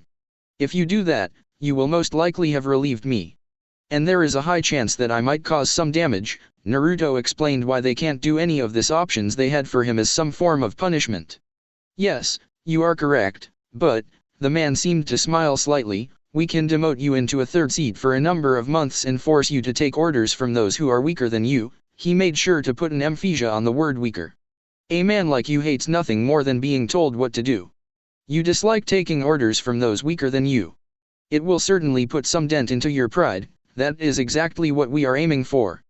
But that is not all. You will apologize to Swyfon. Should you fail to do that, we will punish either Anohana or Shudera for your crimes. Naruto seemed to think about it for a moment. He could simply tell them he was not going to do any of those. But it was not worth the effort. We take the silence as a confirmation that you will humbly accept your punishment. Naruto did not respond. He kept his silence. Good, moving on to the next issue. The disruption you caused a few days ago. Tell us more about it. You have already talked with Yamamoto, Shudera, and Retsu about it. What more do you want? Naruto questioned, not seeing the point of having to repeat the same thing over again. He was going to tell them the same things as Anohana or Shudera told them. We want to hear it from your mouth. Why? Are you saying that you don't trust what Yamamoto told you? Are you thinking that he might have kept some things from you? I wonder what he would do learning of this. Yamamoto is a trusted subordinate of ours. He does what he is told. And besides, we have reasons to believe that you might have lied to him or not told him anything. If I lied to him, what makes you think I won't lie to you? What makes you think I will tell you everything? There is no reason. It seems that you won't say anything. The man seemed to sigh tiredly at this as if he had expected such an answer from the blonde. But, we have a warning to you. A warning. Should you do anything that makes us suspicious of you like an evase such as the past one, we will take measures to ensure that you are silenced. What will you do? The whole court seemed to grin sickly at this question. We will seal you again. And this time, we will make sure that you are thrown into the deepest prison we have without any chance of release. Do you think you can seal me? Before that, can you even create a seal that is powerful enough to seal me? We may not be able to create a seal that can hold you forever, but the Soul King has given us 2 seals to deal with you should you become a problem. We can seal you anytime we want, and given your current power, we doubt you will be able to escape. Naruto smiled. It was true, given his current power, if he fell for a seal, it would be the end of him, unless the seal inside of him loses power. But if the seal is from the Soul King, then it was a product of that woman. Even when created long ago, her seals were a danger to him given his current state. That woman still haunts him even in her death. You are more prepared than the previous ones. He walked out and they allowed him to leave without another word. Flashback. It was very difficult for one like him to enter into Siridi without anyone to put in a good word for him. The nobles were fairly kept safe within those walls and the Shinigami protected them. He wanted to get into the place easily, in a way that anyone would know that he was from the streets of Rungoki, but if he just appeared from nowhere, it would raise too many questions that he did not want to answer. It was not that he could not silence his questioners or cover his tracks well. But doing things in a way he wanted would be long suited for the long run. He was not going to be alive for a few years, he had long years to live. If he started things with a concrete foundation, it would ensure that everything he builds falls down when the pressure got too much. Are you sure you are not just being paranoid? Paranoid? Yes, you think way too much of these things. You can always make one forget about things, or just erase their memories or even plant false memories to cover your tracks. The plan I have has to unfold little by little and it will take many years to enact. There are many who have seen me in the Rungoki. If I just appeared in Siridi, one who was curious would surely investigate. And given my current state, I am not yet powerful enough to silence all the threats. You must also remember that we will be alive for many years. If things are done without proper planning, they will be discovered over the years. I understand your reasoning, but this plan of yours will take a long time. And the first stage has to be set first for the plan to unfold. For the first stage and the area where the scene will be played at is also not under your control. It will depend on factors from Siridi. I am willing to wait, no matter how long. But you are mistaken, I may not truly control everything, but I can manipulate things into working to my favor. How will you do that? Shinigami play around the Rungoki regularly. You know this, there are many of them that are corrupt and the good ones. But I don't really care if they are evil or good, if I can involve them in my play, then things will work out perfectly.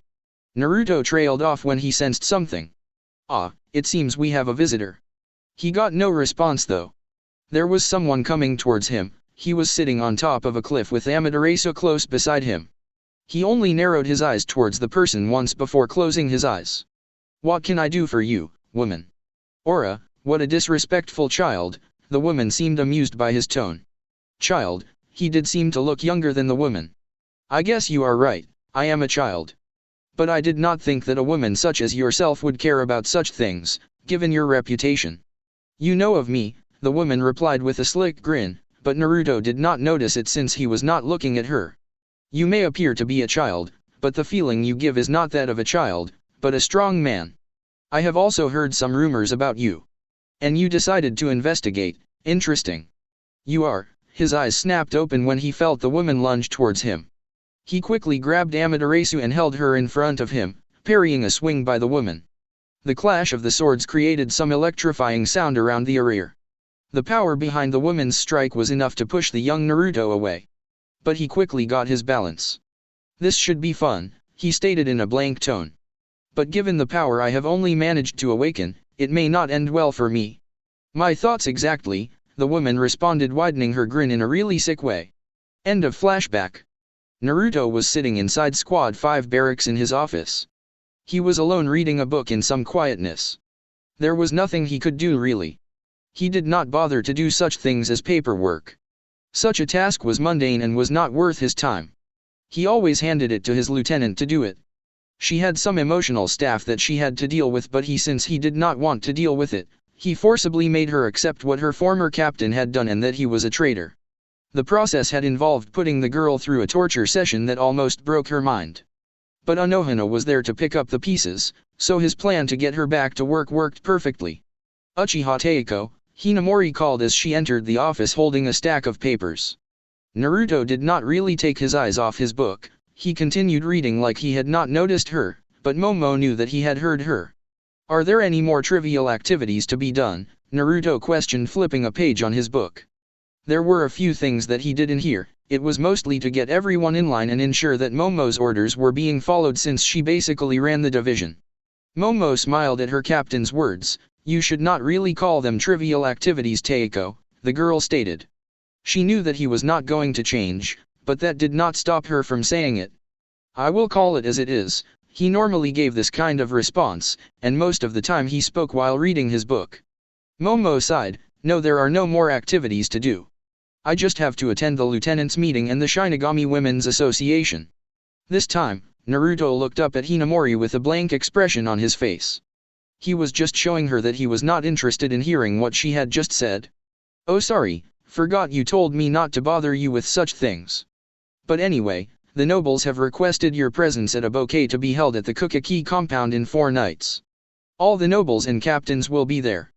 The nobles have stressed that you come because they have some business with you. I have no business with them. And social gatherings are not my thing. Though it would do to banish the boredom. But I will not be going, Naruto responded as he turned back to his book. Come on Teiko, I can confirm that Anohana Teiko, Yuka Take, and Kiraku Teiko will also be present. I highly doubt that the So Teiko will be present, he never attends these kinds of meetings, Hinamori explained, trying to convince her captain to go to the bouquet. It was really important for captains to go, especially when the nobles had specifically invited you. No one had refused an invite from the nobles.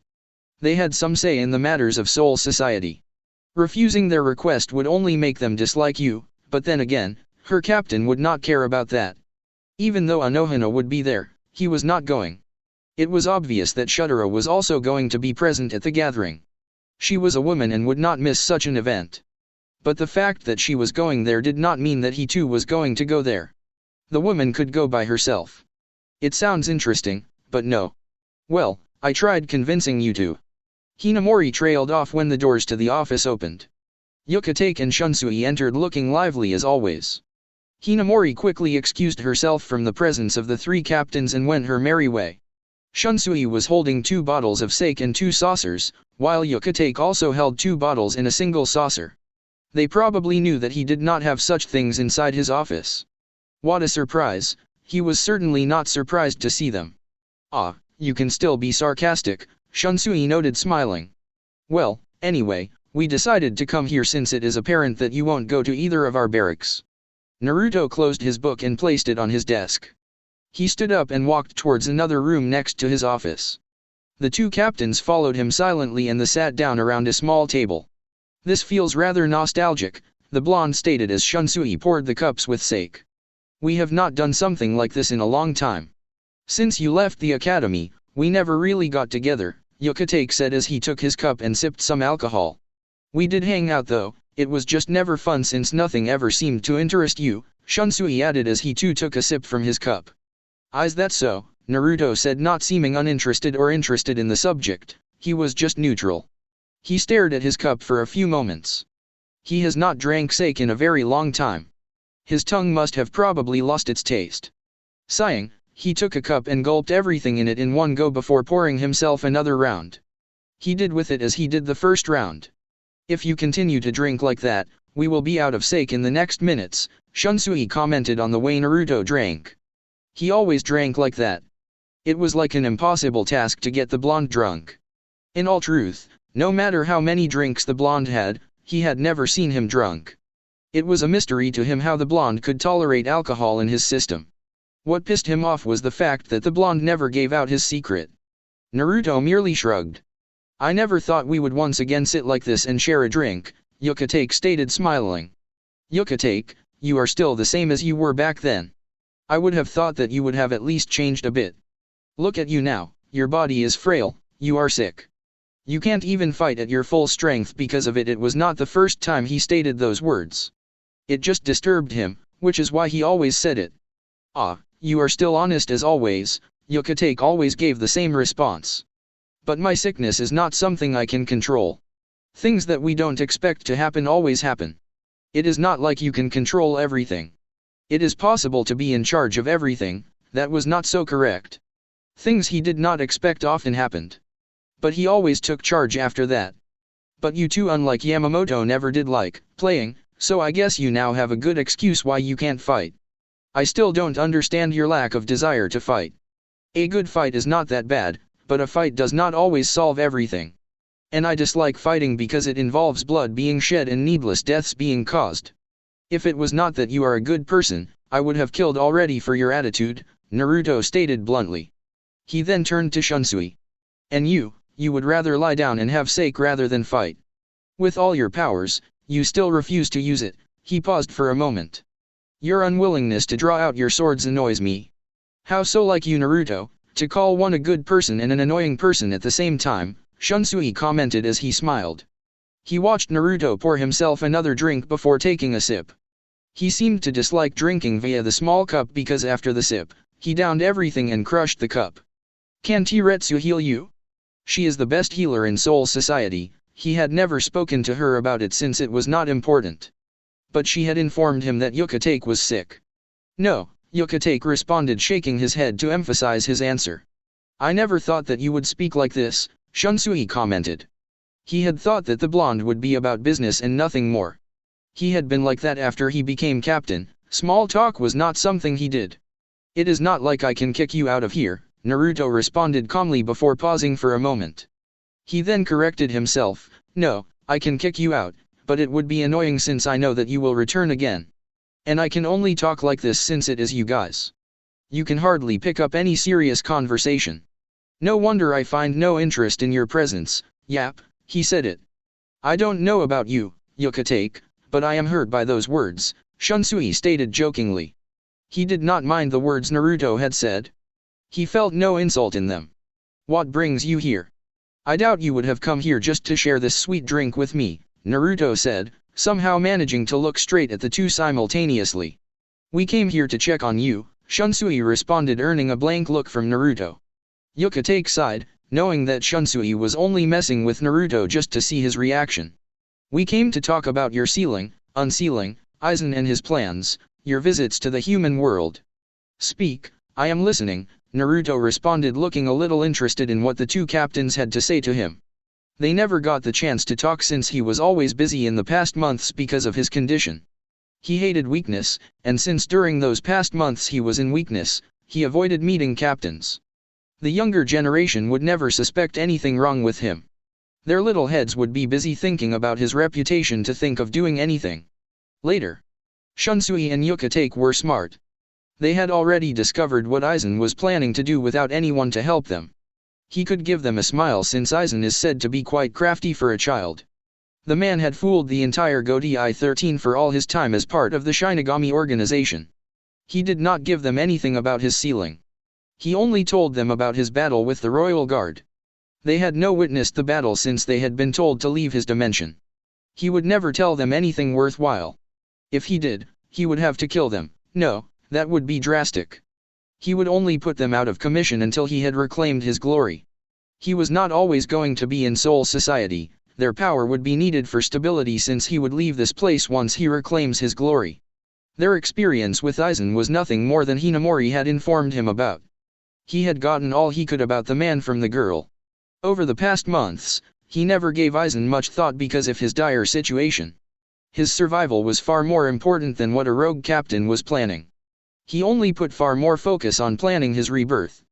Still, he had thought that after losing his evolution, he would have to fix up himself, but now he can't because there is nothing to fix. He had the audacity to force himself into picture to change things. But it did not matter anyway. It worked well for him. If she had not intervened, he would have had to contend with being weak and trying to fix his body and soul. But now he had nothing to worry about. He was just waiting for everything to merge fully and his body to adjust completely. He still had told Yamamoto that he would visit Hueco Mundo. It was best that he did so soon. He understood why he reversed to this younger body. A younger body would be good to go through the process his body was going through. But if he could be asleep for some time, he could recover quickly. But that was out of the question. Given that this younger body is only for his soul to fully merge and adjust to his body, he would consequently revert again to his fully matured body. He liked this younger body though. But if he reclaimed all his glory, he could control the process and keep this younger version of himself. It would not be good for a god to age and look old. It was amusing, his previous form was his aged look. He could never go past that because of his immortality. His immortality was a very big part of his being, just as his eyes were.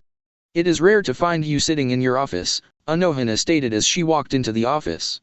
She had thought she would find him underground in the lab. He spent much time there instead of his office. It was a good place for privacy.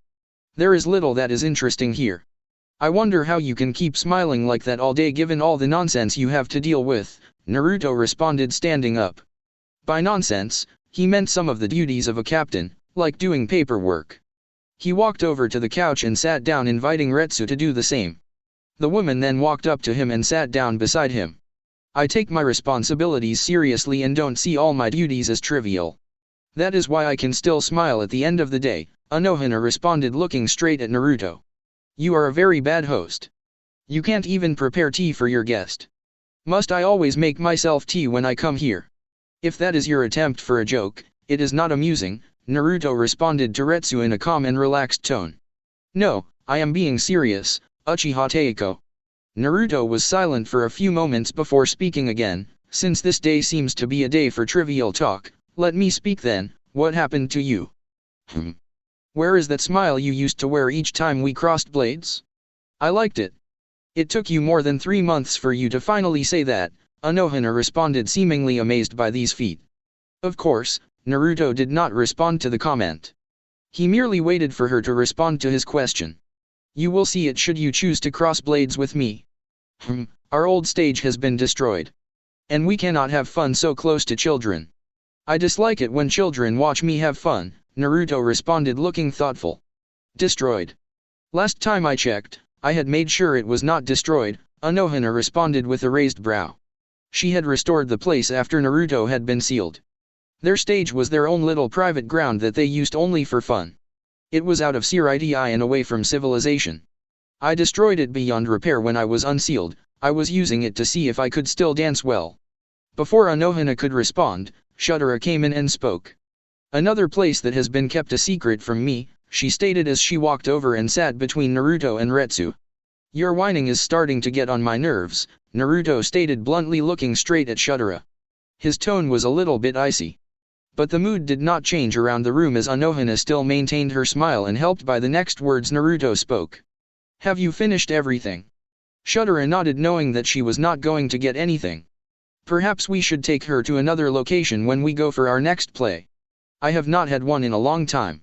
It would be a bit disappointing to share though. But given that it is you, I am sure you can handle us both, Anohana suggested, smiling. 2-on-1. Normally that would not be a problem, but are you trying to discover my weaknesses, Retsu?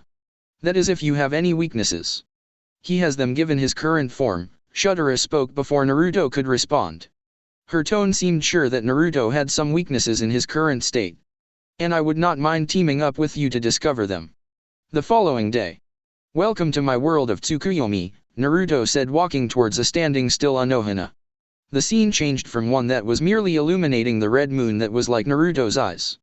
He then stood beside her, looking around. This world is little bloody, but that should not be a problem for you. However, it would get you quite excited and not focus on what I have to tell you. The world then changed into that of Suryatii, but it looked like it was thousands of years ago. The scene then changed again, and this was like Hueco Mundo.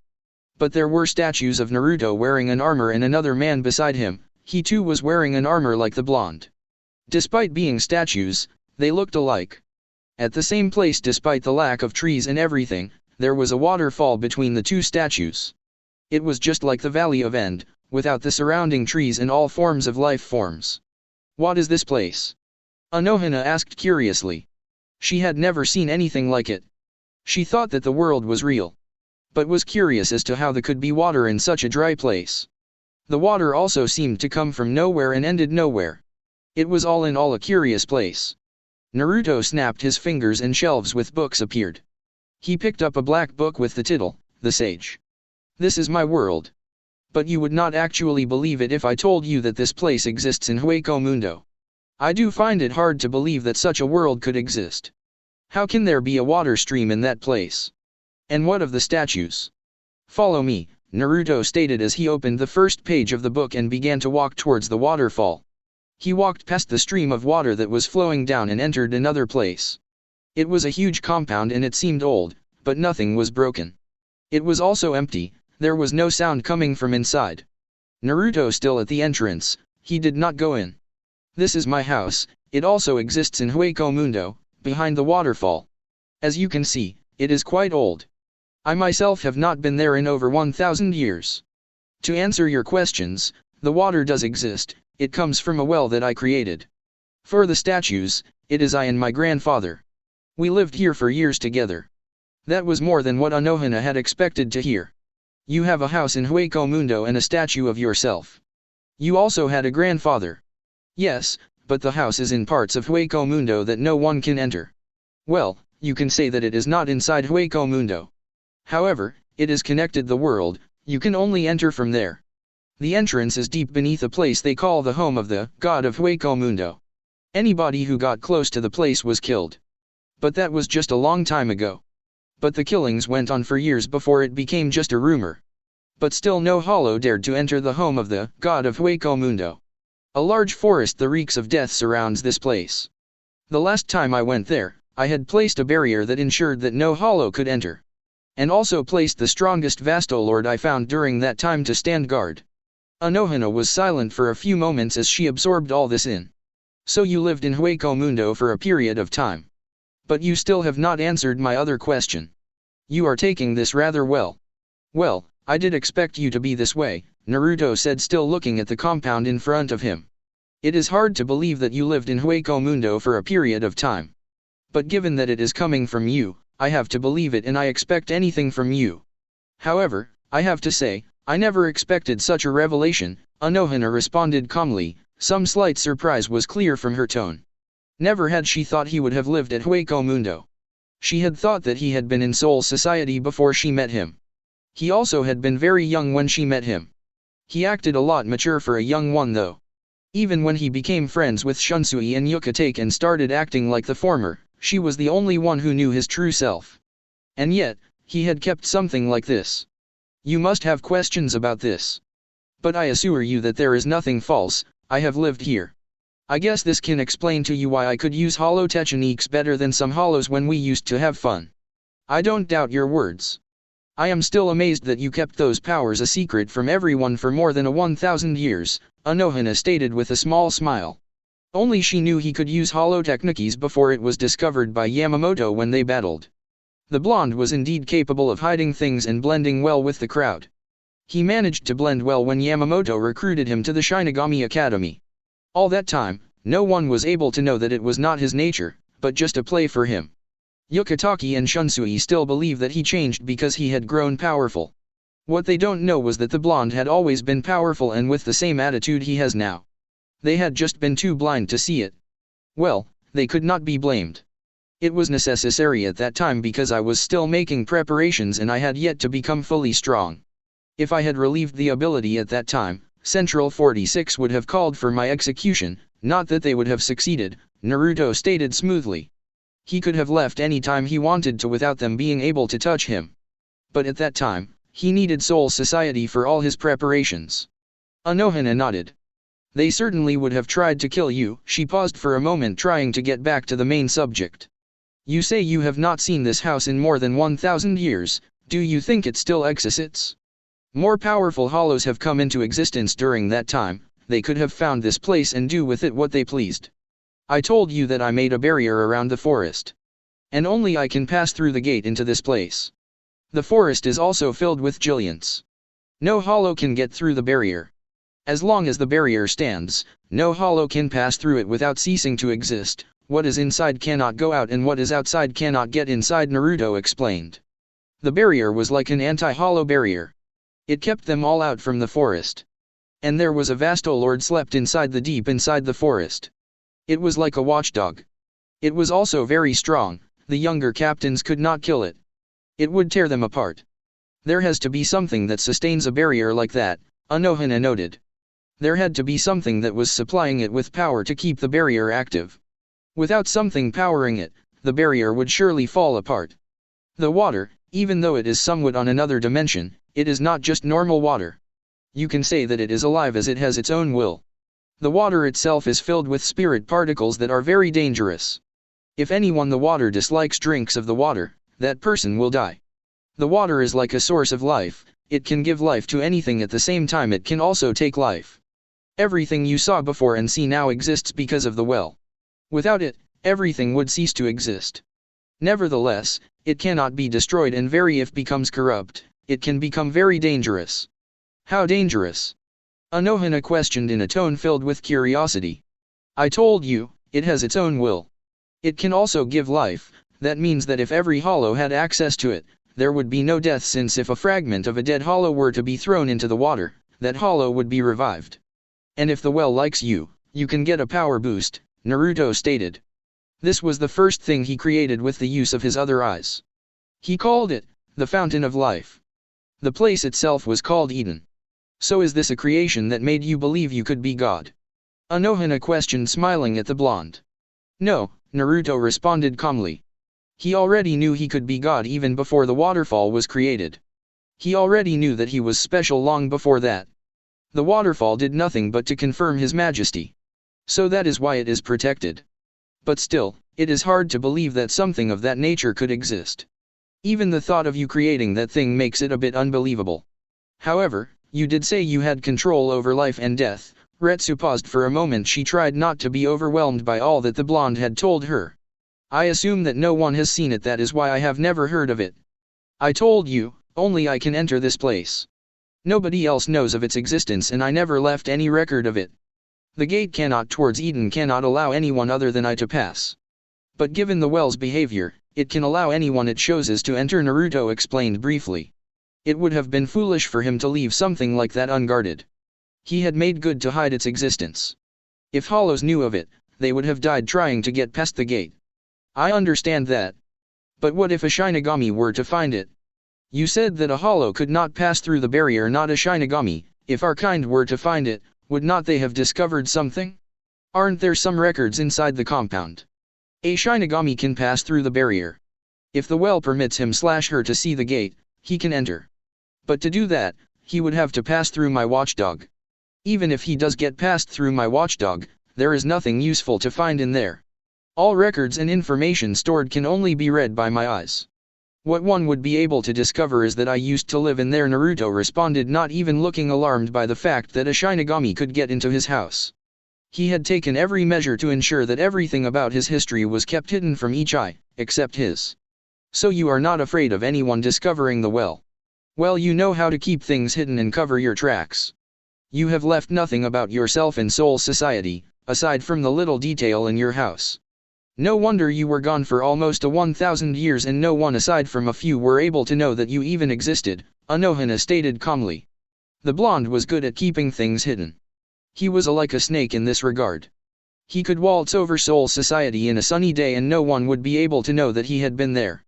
This ability made her respect him, not that she did not respect him at all. Being able to keep things hidden from other eyes is fundamental for the success of my plans. If everybody could get their hands on every detail about me, things would prove to be a little difficult for me to move around, but not impossible. For how long did you live in Hueco Mundo? About 400 years, Naruto responded as he began to move forward into the entrance of the compound. He opened the gates before walking towards the biggest house within the compound. Anohana was walking right behind him. He did not enter into the house, he jumped onto the roof and sat down along with Anohana. 400 years? But when I met you in Soul Society you were just over 120 years. You could not have been that old, Anohana said in surprise. True, when she met him, he was but a child. She could not mistake that day and his figure. But even with the small figure, his brain was that of someone mature and he fought like veteran. I will explain that later. Do you have any questions? God of Hueco Mundo, it seems ancient. I heard of it when I was still young. I still believe that it is a myth since no one has been able to see this god. But some hollows years ago used to believe that he existed and he would one day avenge all the hollows that we killed. But at that time, it seemed to be nothing since no one has seen it. Yamamoto had some information about it and seemed to believe that it existed. But he himself had never been able to see it. So at this time, we have all been led to believe that it was all but a rumor that hollows started to try to scare us, Retsu explained, looking straight at the blonde beside her. The god of Hueco Mundo is not a myth, it actually does exists. And you must have heard that it devours everything that goes close to its humble abode. The title god given because of its monstrous power that was able to shake the whole of Hueco Mundo and make its atmosphere unstable, Naruto said, smiling a little. Such things many would not believe, but Retsu knew him better to know that he did not like or have the time to make up stories. These things were called legend or myth because none have been able to see this god, not even the hollows. Was this god your grandfather? And when you are at it, why were you living in Hueco Mundo? Were you a hollow along with your grandfather? But I would not imagine so, since such thing as families does not exist in Hueco Mundo. Anohana shook her head. This story of god of Hueco Mundo existed before I was even born. No, my grandfather and I were neither hollow or Shinigami. We were a new breed of beings. My grandfather was like me in almost everything, we had the same eyes, but possessed different abilities, and I was stronger than him. He paused for a moment to gather his thoughts. My grandfather was the god of Hueco Mundo for a few years, but I replaced him after I had awakened all my powers. Anohana caught on something, but did not voice her thoughts. When I met you, you were young, did not have enough power to be called the god of Hueco Mundo, Anohana questioned. He was strong when she met him, far stronger than she had thought he would be and far stronger than he made himself appear in front of other Shinigami. As you must have already guessed, my grandfather is dead. I killed him during our last battle. The battle was very fun, and we enjoyed it too much. My grandfather said we ought to fight a fight of death, the winner would claim the title of god of Hueco Mundo. So I battled with him and won. The difference between him and I was god of the spirit world, he was just god of Hueco Mundo. But since he was dead, I had no one I would fight with, everyone else was pathetic. So, I sealed my power and decided to leave Hueco Mundo, Naruto said calmly. You have no regrets in killing your grandfather, she shook her head at the thought. So you sealed your power because no one could challenge you. You brought yourself down so you can be given a challenge. Naruto nodded. But what he was not telling Anohana was that the time he came into Soul Society, she had yet to be born. There was 1,000 gap between the time he went to Soul Society after leaving Hueco Mundo and the time Anohana met up with him. The fact that his grandfather had been the god of Hueco Mundo made it appear that he had been born later on.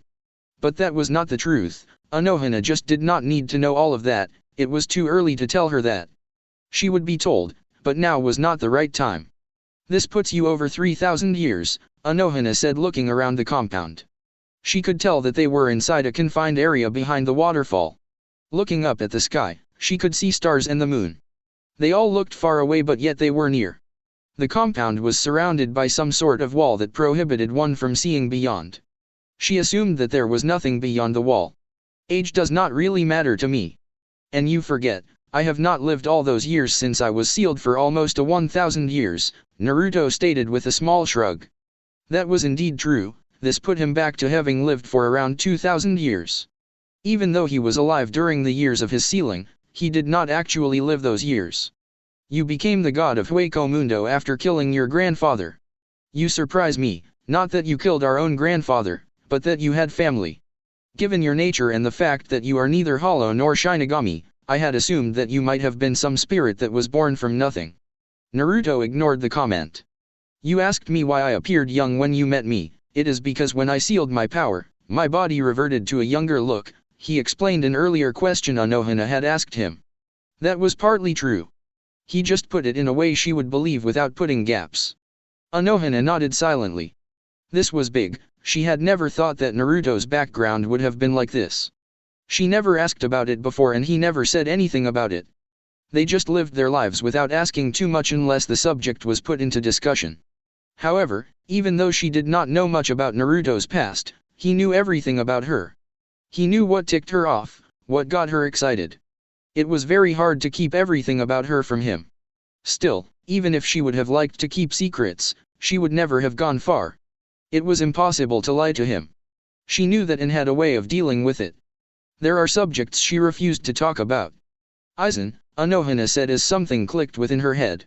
He is in Hueco Mundo now and is working with the Hollows. He could have traveled everywhere and a man such as him would not think twice about coming into this place if he hears so much as a whisper about it. Given how curious and cunning he is, I believe he would find something useful if he were to discover the place, she stated, keeping her tone calm. She was not worried that he would inform them to expose Naruto should he find something useful. The man was not like that. She was worried about what he would do if he could find ways to activate the power of the well. He could use it against Soul Society. She did not even want to think of the results should he find ways to activate it. Naruto seemed to think of it for a few seconds before replying. I doubt he would find anything useful. But if he does, it would be troublesome. Still, there is 0.1% chance that he can decipher anything within the compound given all the measures I took to protect the information that is there, let alone get into the place, he stated, not even sounding the slightest worried about it. There were odds that did not favor anyone but him. What Aizen could find was that he had lived there. But there would be no time reference since everything inside the barrier was refreshed to look new despite being of an old model. You are that confident, Anohana said before she sighed. Even if there was a possibility that Aizen could find something, she knew he would not have panicked or suggests they go check out the place right away. If Soul Society got hold of this information, they would probably call for execution. After that, it would be war with Hollows so that they can have control of the well. Central 46 liked being in control over everything.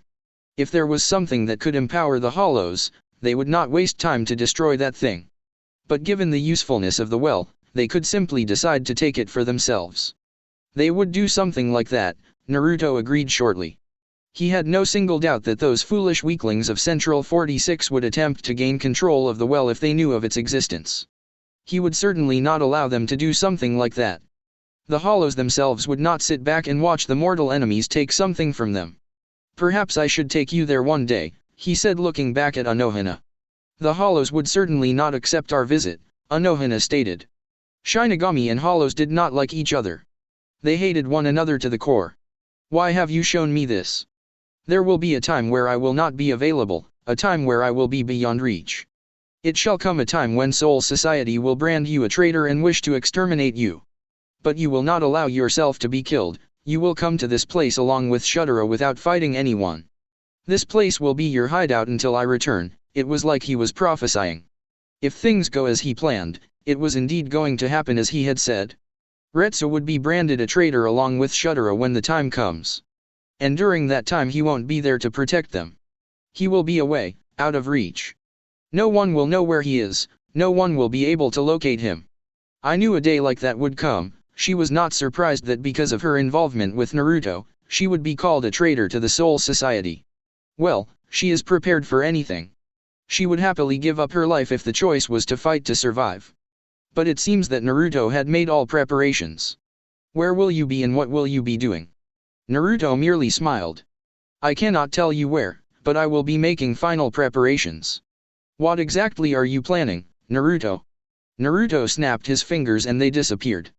They were back in Naruto's lab under Squad 5 barracks. It is nothing you should worry about, Yachiru. I don't plan to destroy Soul Society at all. Like the previous time, I will bow out without killing anyone. Flashback. Takemi looked at the beautiful woman before him. They were standing within her throne room in the palace they called their home. He did not know what to do. He could never lay his finger on her, he could never even think of harming her, yet she had done something to him.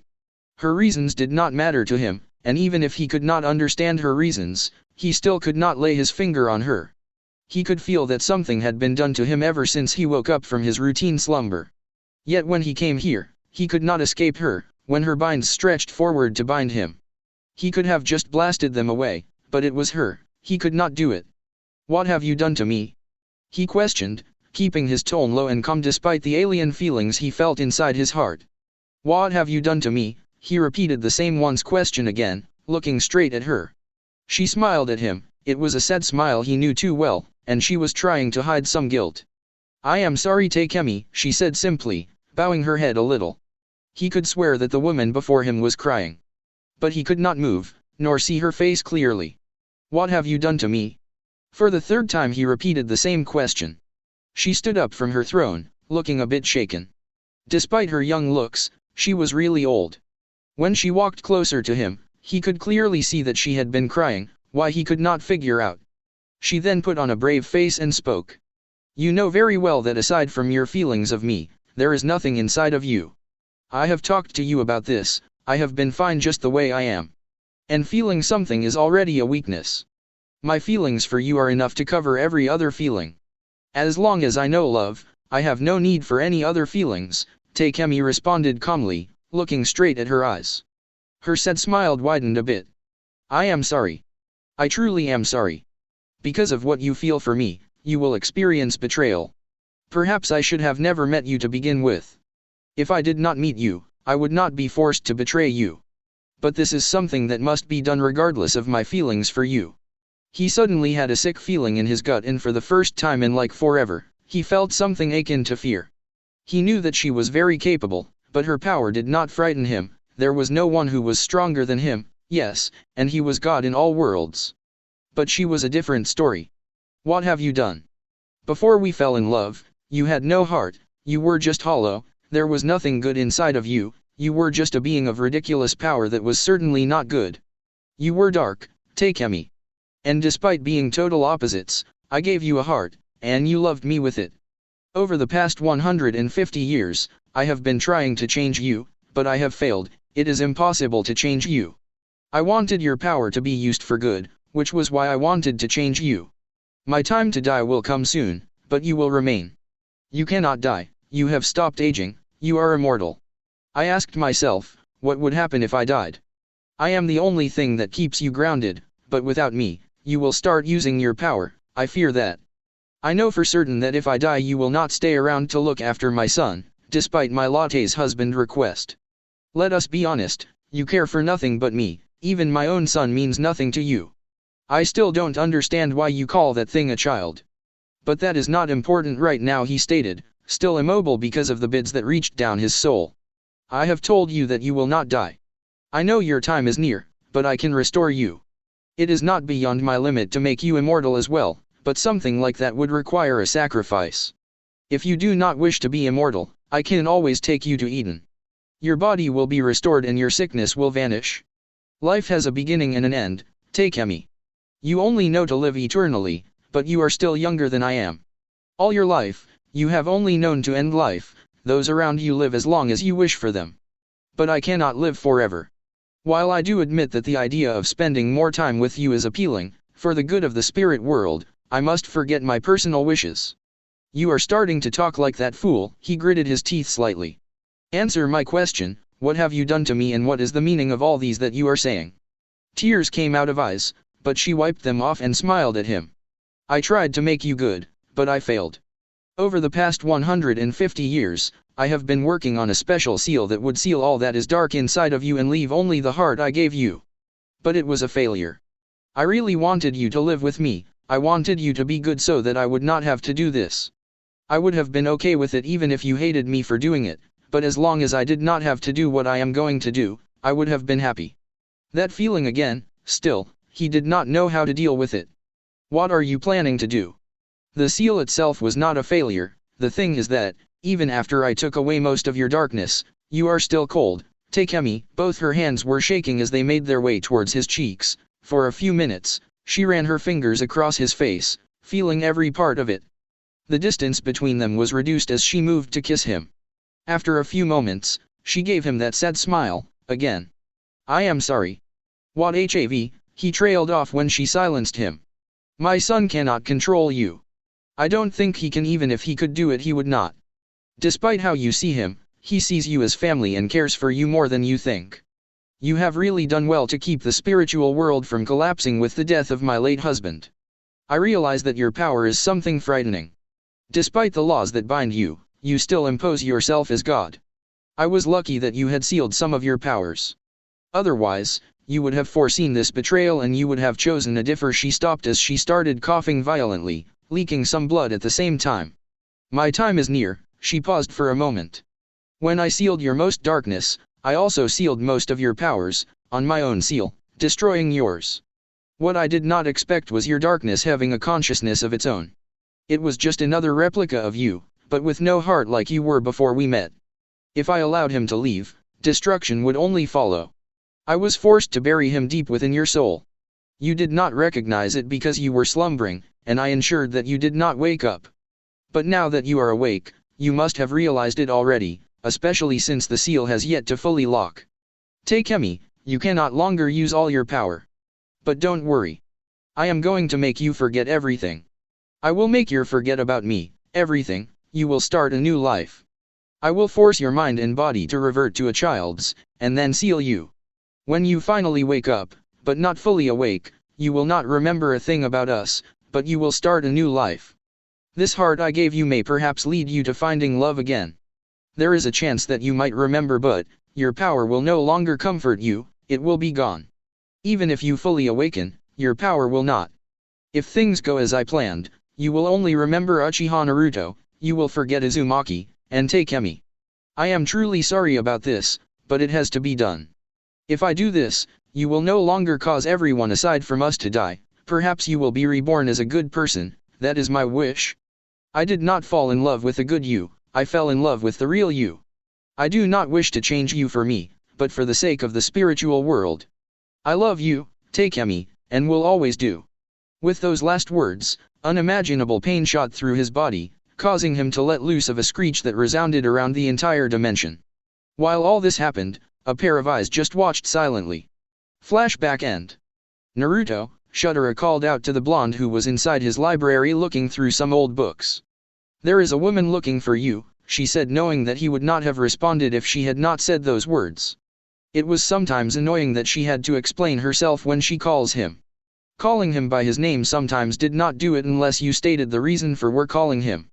It was such stupid things that made Shudera question why she, and even in a relationship with him, he said would treat her better, but she knew that things were not going to return to the way they used to be in the old days. Those days were so much fun, but everything was just flat out cold.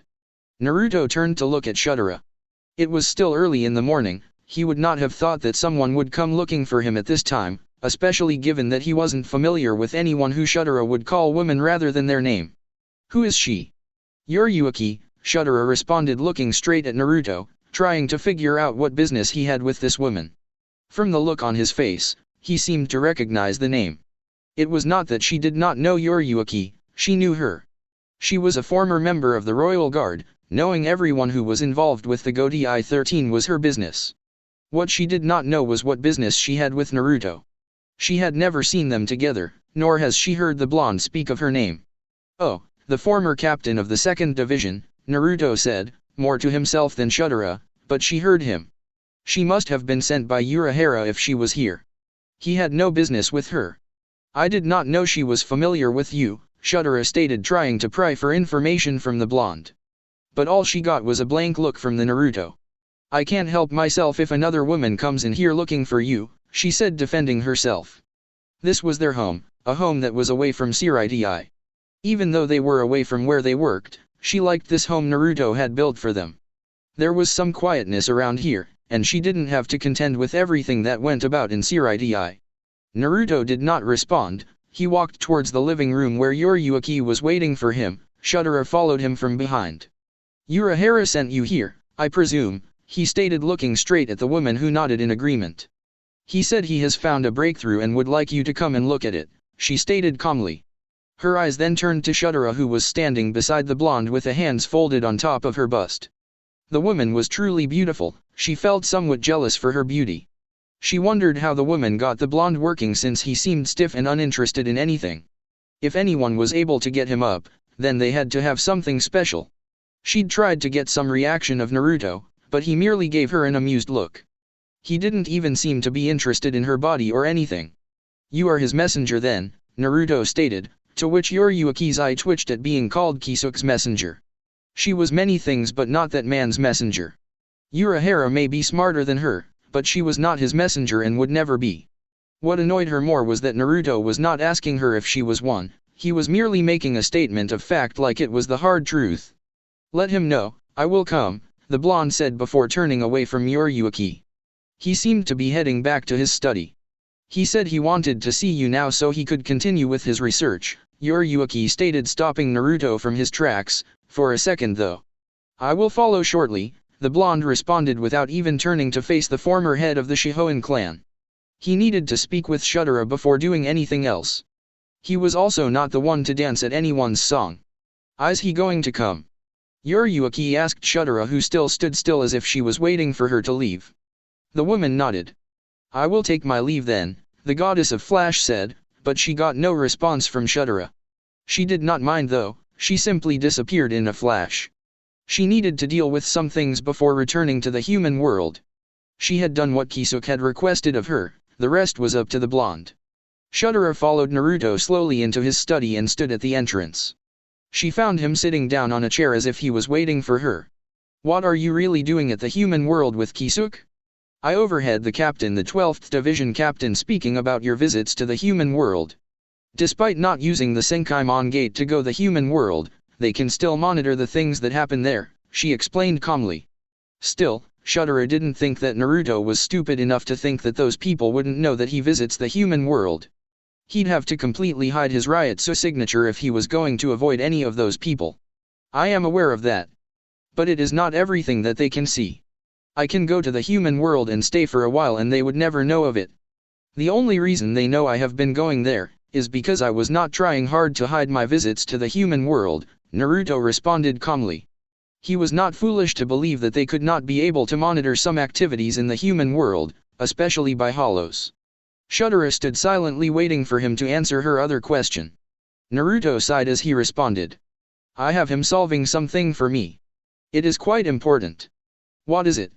A seal that I have failed to solve, Naruto stated calmly. He had been able to get somewhere with the seal, but he was never able to fully unlock it, and without it being completely solved, he could not move on to free all his power. What seal do you have to unlock? Shudera asked curiously. Since the blonde had decided to give her some answers, she saw it that she should push until he stopped talking. She never did like being left out of important things that Naruto always hides with Anohana.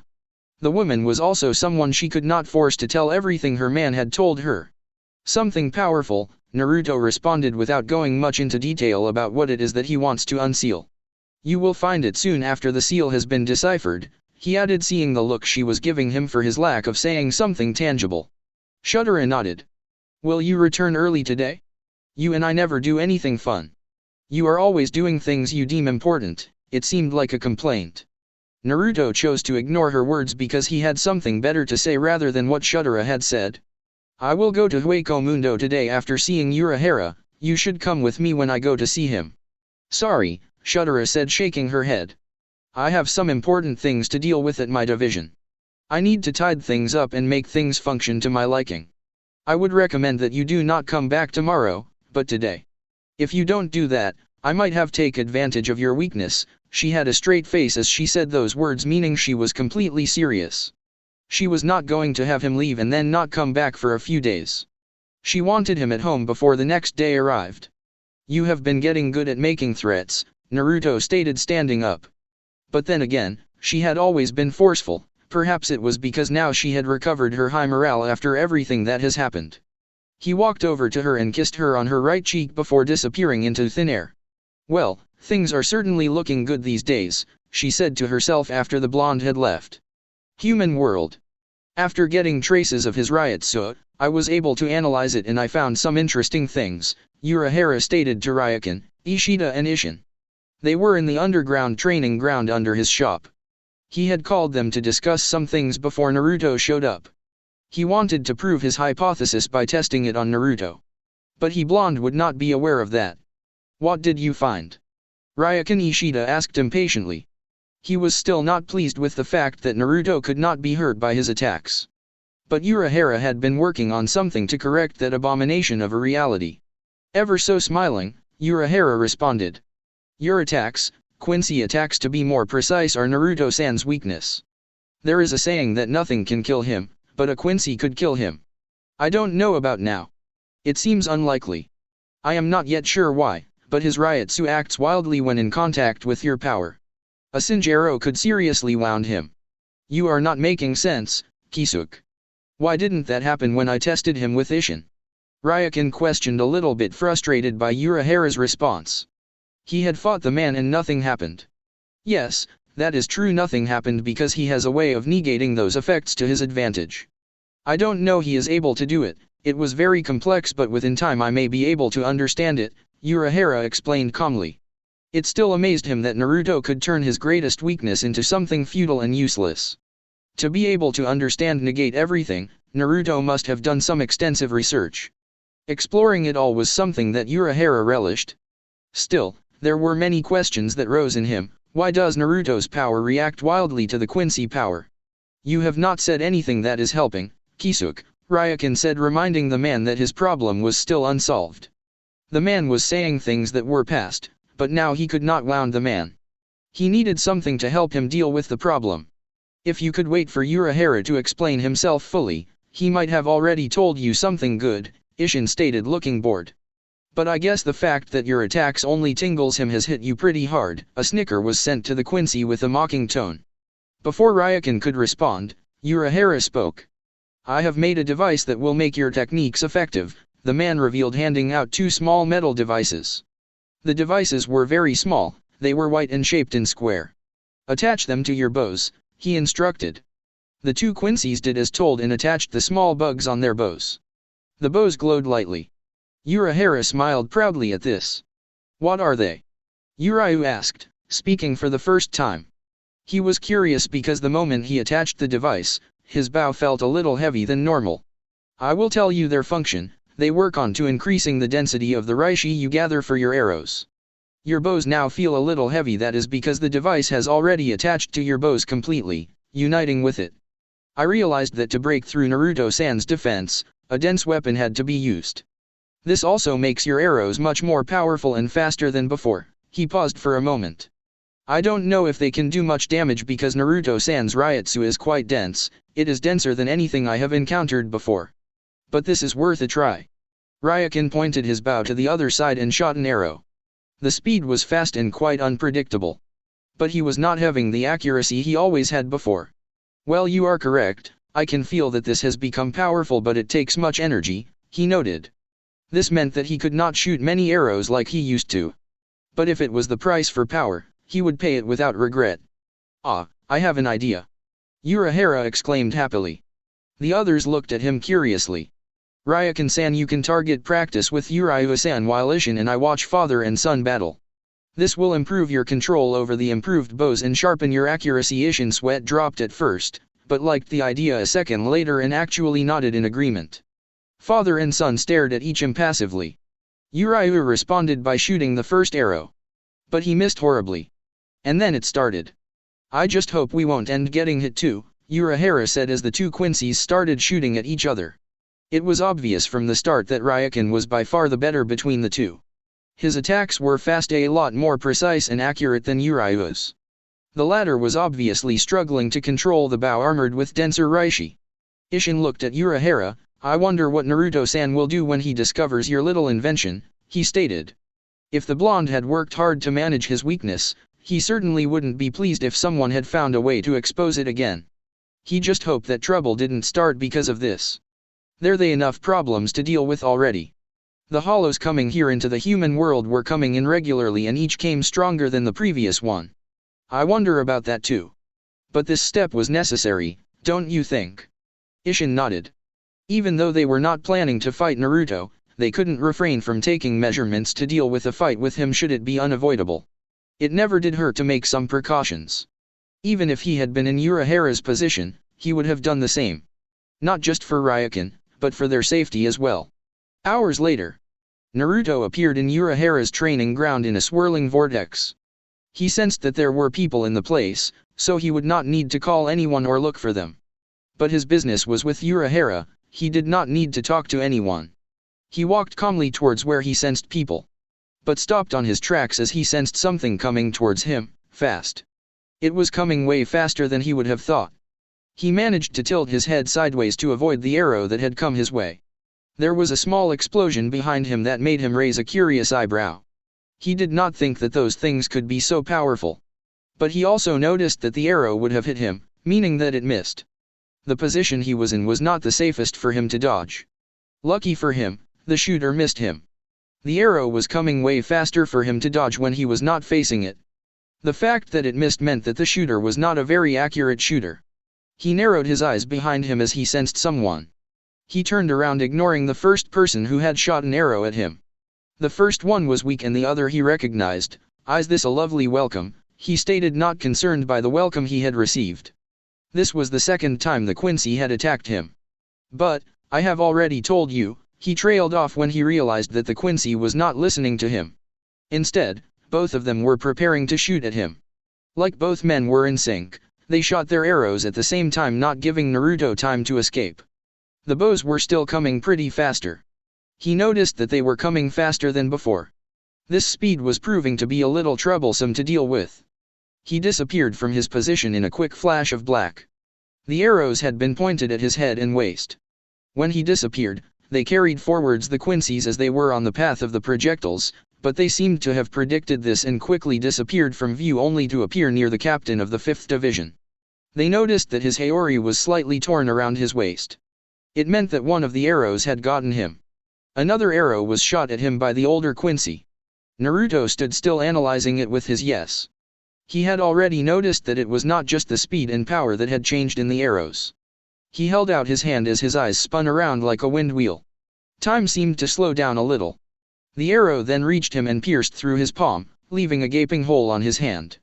Before the blonde could comprehend what had just happened, 2 waves of arrows came flying towards him in a heap. Considering what had just happened, he was not going to allow himself to be hit or he would have holes all over his body. Given that thought, he disappeared in a swirling vortex like when he appeared in the secret training ground.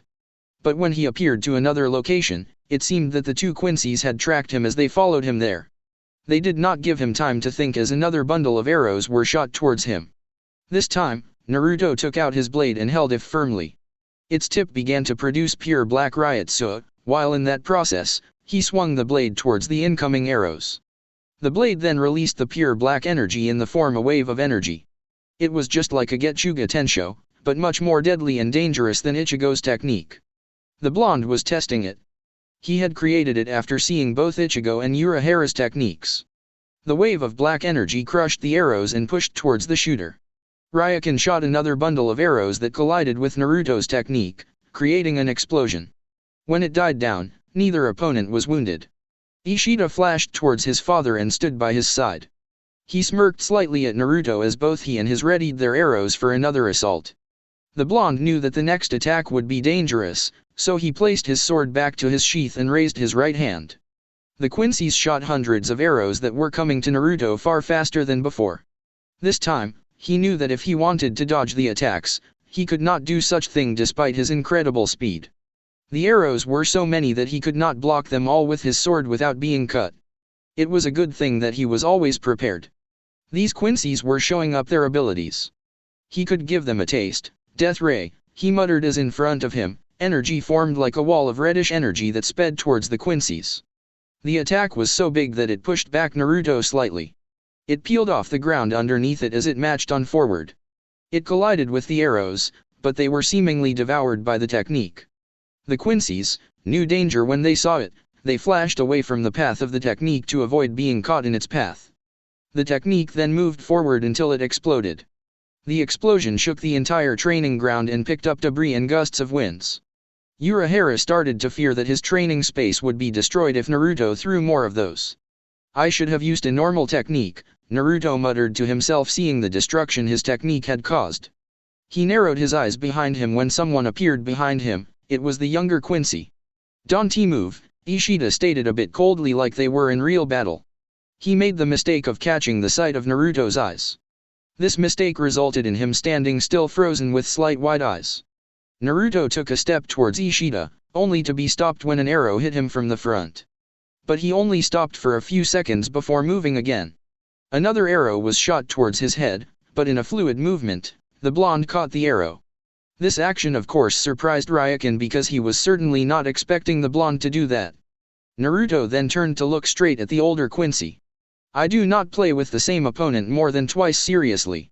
I grew bored after the first battle. Here is your mistake, you have been trying to hit him with the same technique over and over again.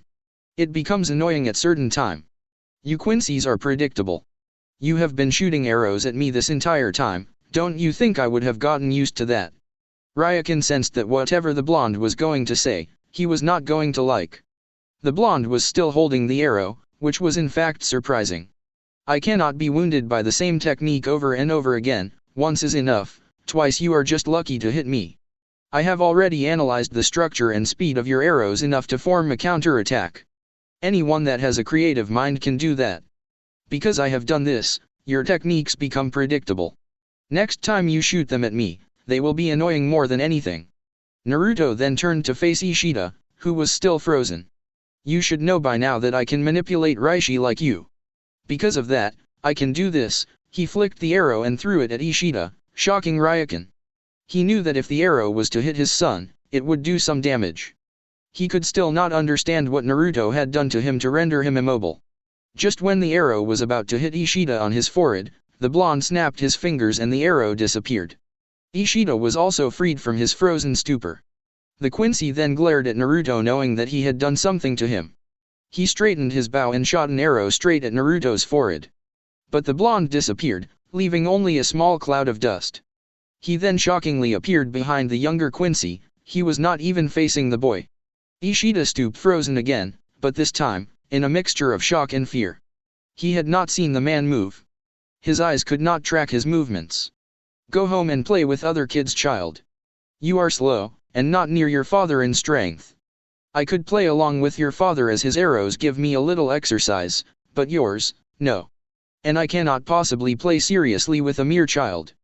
But if you insist, I might end you." Naruto then walked away from Ishida to the rock Urahara was standing with Isshin. He was stopped when a cold voice of Ryukin spoke. "Shinigami, if you threaten my son again," he let the words hang. What kind of a father would he be, if he could just watch someone threaten to kill his son in front of him? The captain of the 5th Division actually smiled in response. He was amused by the unspoken threat. A powerless father, a Quincy no less, threatening me? How amusing. Ryukin wisely chose not to say another word to avoid a confrontation. He knew that if one broke out he would most likely not win. But he was happy with the progress he had shown today. He had seen what his arrows could do to Naruto before the blonde successfully analyzed them and formed a way to defend against them. It was obvious that the blonde was a dangerous opponent. He had adjusted to the speed of his arrows as time progressed. He assumed that if you wanted to get him, you had to put it in a one-kill shot. Had he aimed for the heart with the arrow that hit the blonde's hand, he might have ended his life, since the blonde was not expecting the arrows to be able to wound him. Regardless of the end results, he knew Urahara would find another way. He always did. I knew that it was not going to be enough, Urahara commented after seeing everything. But he was happy that his hypothesis was proved correct. A denser Reishi weapon could wound the blonde. But you had to make sure that he did not see it more than twice because it was obvious that Naruto was not the one to be wounded by the same technique twice. You knew this was not going to work. Ishida yelled, losing his calmness for a moment. The man had said it so casually. If it had been real battle, he would have been killed. Come down, Ishida-san, Urahara stated politely, trying to calm the young Quincy. I did not say it would not work. Your bows did work, it was just not enough. So you are the perpetrator behind this little activity, Naruto stated. Though, this must have been done after some study of my riot, so all the amusement he had a minute ago was all but forgotten. As a curious person, I like doing experiments. When Ryukin-san told me what had happened, I was eager to find the reason why his arrows only tingled, Urahara explained lightly, ever so smiling to lighten the mood. The curiosity of a scientist, huh? Naruto paused for a moment and held out his right hand. There no longer was a sign that it had been pierced. Under that happy facade is a serious man who is always thinking ahead. This little experiment was done because you could not have one of allies useless against me should I become a threat. The atmosphere then became cold as no one was willing to say the next words. Regardless, I am impressed by your efforts. For a second I thought you were going to be pissed with this, Urahara stated, looking straight into the eyes of Naruto. You said you wanted some answers. Well, after your experiments, you must have found some interesting things. You also seem to like to gamble with me. This is your second time, is it not? But I will let this slide. It is not a crime to search for usable intel about an object of interest. The atmosphere became cold again. If you involve me in your little experiments again, I will exterminate them. They are the last Quincy's. Well, there is one who has yet to discover himself. At this, Isshin and Urahara visibly tensed. Central 46 would probably thank me for it. They did, after all, try to exterminate the Quincy. The frightening part was that it was all true. Soul Society had tried to exterminate the Quincy. Surely Soul Society would not deal with him if he killed them. They were not even allies of the Shinigami, and more to that, they disliked Hollows just as they hated Shinigami. Do you think we would actually allow you to kill them? Isshin stated in a rather rare serious tone. Even though they were taking precautionary measures, he would not stand by and watch his friends killed. Now he did not care how strong the man was, but when it came to his friends, there was a line that one did not pass. He would never hesitate to get in the way should they be in danger. Allow. Naruto mused silently. You are saying it like you would have a choice in the matter. When Uchiha Naruto decides to kill someone, that person will die and no one can stop it from happening. It is like the hounds of death listen to the voice of Uchiha Naruto. Should I decide to exterminate someone, I exterminate that person along with everything that stands in my way. The tone he used had nothing added to it to emphasize his words. He used the usual tone he used. He then disappeared from his position and appeared in front of Urahara. Isshin, thinking that the blonde was attacking, and brought out his katana and held it against him. Unfortunately for him, Naruto ignored him and looked at Urahara. Shall we get to the important business? He stated. Feeling that Isshin had not lowered his weapon, he spoke again. Point that blade away from me. It is starting to annoy me. There was no threat lying underneath those words. Seeing that the blonde was not going to attack, Isshin lowered his weapon. So threatening to kill Ishida and Ryukin and telling Isshin that there was nothing he could do about that was not important, Urahara thought. By the looks of things, the man did not value anything that did not affect him. He did not care for their deaths and would happily give them deaths. But he had not been included in the talk of deaths. More importantly, he had only spoken about the issue of death if the two Quincy tested their new toys on him again and if Isshin tried to get in his way. He was still surprised that the man could threaten them without even making an effort to appear intimidating. When he said I will kill you, he uses the same tone as hello. It was like the subject was nothing to him. Well, he did just make it sound like their previous talk had been useless, or not important. It might not be important to him, but to them it was important.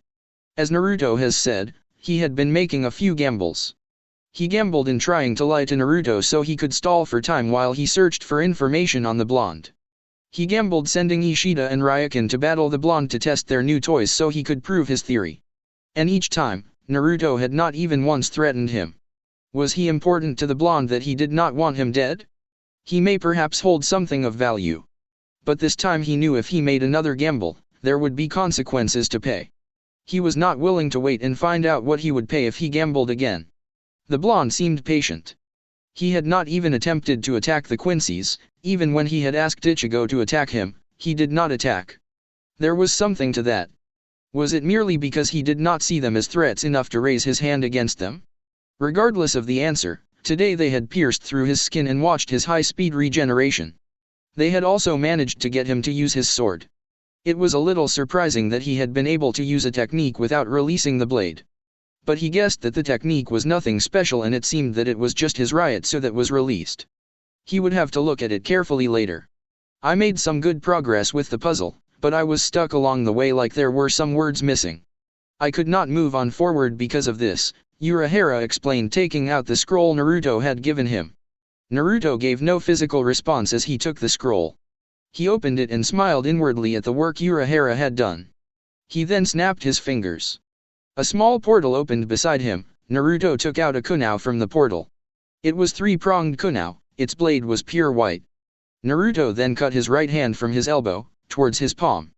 He then placed the kunai back to the portal before it closed. Blood dripped from his hand and fell down on the ground. "Move away," he said to both Isshin and Urahara. But two backed away from the blonde to give him some space to work. They did not know what he was doing, they just watched him with curious expressions across their faces. Naruto let the blood fall for several moments before his wound finally closed. Because there were some amounts of blood that had leaked off his sizable self-inflicted wound, he used the blood to draw a circle around himself. After that, he did a meditate pose, but was floating in air inside the circle he had drew. The scroll that he had taken from Urahara also floated in front of him. But then Naruto's eyes glint of bright redness, and stayed that way. Naruto did several hand signs which confused those watching as they had not seen anything like it before. Naruto's body then glow light blue and marks appeared all over his body. He stretched out his right hand and hit the middle of the scroll. A trigram also appeared on the scroll, but Naruto put his hand through it as it was a door to another dimension. He pulled out a small tablet that Urahara was not aware he had been solving. Everything the man did on the scroll reflected on the tablet. He placed the tablet down and then some stranger marks appeared inside the circle he had drawn. The blonde then did more than 200 hand signs before closing his eyes with his hands clasped together. Urahara watched curiously. He noticed that the blood Naruto had made the circle with had formed some sort of barrier around him. He assumed that it was made so that no one could disrupt whatever that the blonde was doing. He figured since the blonde seemed to be too focused on what he was doing, if one wanted to kill the immortal, this would be a good chance to do it. But to avoid any of that, the blonde made a barrier around himself. It was probably near impenetrable given how it was made. It was invincible to the naked eye, but he knew it was there. The stranger kunai that the blonde had used was no ordinary either. His wound did not heal quickly after he cut himself. There was some time it took for the wound to close, and it did not close as fast it would have, normally. He saw how fast his wound closes after being pierced by Ryokan's arrow. The marks on around the blonde did not give him a good feeling at all. He knew that the blonde had him solve some seal. It was unlike anything he had ever seen before. He doubted that even he could match something of that nature. But given his little time analyzing it, he can create a strong seal because of his notes. The marks on the blonde made him conclude the seal was placed on the blonde, that was why he was having him analyze it. But the fact that he was having him solve it, meant that it was not he who had placed it, meaning that someone had done it. He did not know anyone who could have placed such a seal. Perhaps it was the Spirit King. But no, the blonde said he had been struggling with it for some time, it meant that it could not have been the Soul King. The seal had to have been placed before he was sealed. This raised alarms within his head. What could it be that the seal was for? Could it be power? He dreaded to think anything of that sort. If it had been power that was sealed, he would be responsible for making the blonde far stronger than before. No, it could not be power, it had to be something else. He would find what it was. Still, he had thought that the seal was not finished. He still had to work on it to finally finish solving it. There was something missing from it that he needed Naruto to fill in before he could continue. Just then, with the blonde's eyes closed and hands clasped together, violent winds began to form around him. This forced Urahara and Isshin to take more steps away from the blonde. It did not make Urahara feel good at all. The violent winds continued to roar for several minutes. The more minutes passed, the more powerful they became. Just then, a heavy spiritual pleasure hit them all, nearly forcing them to their knees. Added with the violent winds, the atmosphere became unstable. Urahara's training ground began to shake. Naruto seemed oblivious to it as he was still inside his circle and not even moving an inch. It also seemed like the winds were not affecting him. And the glow around his body had increased. The violent winds then became even more powerful, picking up large amounts of debris. The space became distorted and a lot more unstable. Rocks everywhere. The training ground started to shatter into nothingness. It was becoming a lot more dangerous to be within the ground. The air had also become heavy and made it very difficult for them to breathe. Urahara was starting to consider that they'll leave the place for their safety, but then a large explosion blew.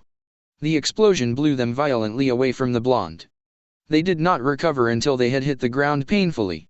When they recovered, they saw a very large crater underneath the blonde. Remarkably, the strange marks underneath him were still there, even with the ground gone. That was dangerous, Urahara said, thinking Ishin was still a lot closer to him. But when he got no response, he realized that the man was nowhere close to him. He figured the explosion must have blasted him away from him. He looked around and finally saw the man dusting himself up. He looked the other side of Naruto and Sorayukin holding Ishida. He assumed that the younger one must have been knocked out by the spiritual pressure. No one could blame him for being knocked out. The pressure had just been unbearable, even for him who was a former captain. When Urahara looked towards the blonde, he found him now standing still with arms folded across his chest, eyes looking his way. All the marks and glow had disappeared, and he looked normal, like nothing had happened. He then walked towards the blonde. The others did the same as him. What just happened? It was the best question he could ask given the events that had just occurred. He had not encountered anything of this kind. He was also expecting the blonde to fill the blanks, then he could go back to his work. If it was not for the measures he had taken, the whole of Karakura town would have felt what they just felt. I was merely testing something, Naruto responded calmly. The test had been satisfactory. But he was almost trapped within his mindscape forever due to the trap that had been laid there for him should he make an attempt to free his other half. But he handled the trap and managed to test Urahara's work. Urahara seemed to think about something. I thought that the reason for your visit today would be for you to fill in the blanks, he said. He dreaded the answer the blonde would give though. That is what you thought, Naruto stated, making Urahara narrow his eyes at him. There was not blank, the blank only signified the end of your work. See, I have already solved some part of the seal, I just needed your scientific mind to solve this other part, the blonde revealed. So the puzzle is solved now, Urahara said, seeming to think about this occurrence. Yes, Naruto responded. But it should take some time to get everything to settle down. Despite having solved the seal, he still had another thing to do. After that, he would have to allow things to settle gradually. His soul had yet to perfectly fuse and his body had yet to adjust perfectly to the changes. So it would take some time to have everything sorted out and working. I should have seen that one coming, Urahara said, actually berating himself for not seeing it. Now because his work was complete, he could no longer study the seal. It was all over. What does the seal unlock exactly? I have figured that someone crafty placed a seal on you, sealing something. I just don't know what. And by what you have said, I can conclude that the seal was on you before you were sealed. If it is power that was sealed, it would mean that back then you were not at full power. If it was some techniques of yours, then it would mean that you did not have access to all your abilities. Now I am sure you can understand my concern. Naruto smiled and outright ignored Urahara's question. You said that you wanted to answers for your work. You already know my problem with Quincy's by now. You studied the seal I gave you and given your mind, you have probably found ways to create a seal similar to it despite having an unfinished product. I allowed you to observe this ritual so you could see the results of your work, and I am sure just by observing this you have drawn some positive conclusions. That was indeed true. He had discovered some things, just by watching the ritual. I will allow you to ask one question. Depending on the question, I may not answer. Urahara was thoughtful for a moment. All his questions could be changed if he could find an answer to a single question. Did you allow the royal guard to seal you, back then when you were sealed? A wise question, Naruto responded, and then he smiled before turning around. He disappeared in swirling vortex. I might have just dug my own grave, Urahara stated as he turned around to leave. He had to take a nap. Despite the blonde not giving him a verbal response, Urahara knew that the answer was yes. This changed everything. You may have. Ryukin stated as he understood the general concept of what was going on. What do you mean, Urahara? Ishin questioned, not getting anything. There is a high possibility that we may have another enemy waiting for us after we have dealt with Aizen. But this enemy is a lot more powerful and cunning than Aizen. The former captain paused for a moment. Ryukin-san, I am sure you know what to do. I will come to you after I have finished your new equipment for you and your son. Ishin, I would recommend that you start training again. A few minutes later. Before Naruto left the human world, he had decided to check on something beneath Karakura town. There was something that was buried underneath the town. There was nothing useful in it though, he had just decided to check it out to see if it was still useful. He never got the chance to do so, as he sensed some ryotsu somewhere. He knew it was hollow. He could never mistake a hollow in all his life. The fact that it was hollow and was strong, he abandoned his plans and decided to check out what was happening. Upon arriving at the scene, he found a young girl and another boy. He was a lot bigger than the girl. The girl was in the process of healing the boy with a strange technique. There were two hollows, the other small one that was considerably strong was watching as the other fought the child he recognized as Ichigo. The boy had not released his Bankai yet, and seemed to be barely holding his own without his Bankai. The shorter hollow then took notice of him by narrowing his eyes above the air where he had been standing. In the blink on an eye, he disappeared and landed down the ground. Ulquiorra had no trouble in tracking him down. Naruto appeared between Ichigo and Yami. The latter was about to hit the former with his large fist, but Ichigo seemed ready for it. The fist then hit Naruto straight in the face. Despite the blonde not moving an inch, the ground beneath him shook and some debris was lifted due to the power of Yami's punch. Ichigo was surprised seeing blonde hair. Then he quickly recognized him. You, he said. He had kind of forgotten Naruto's name.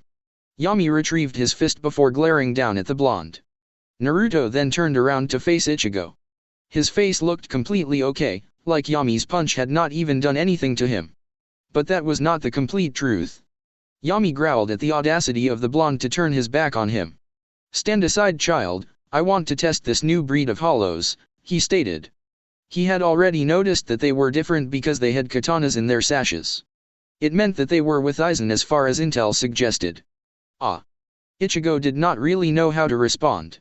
He smiled nervously and scratched the back of his head. He wanted to fight Yami to make him pay for what he had done to Sato.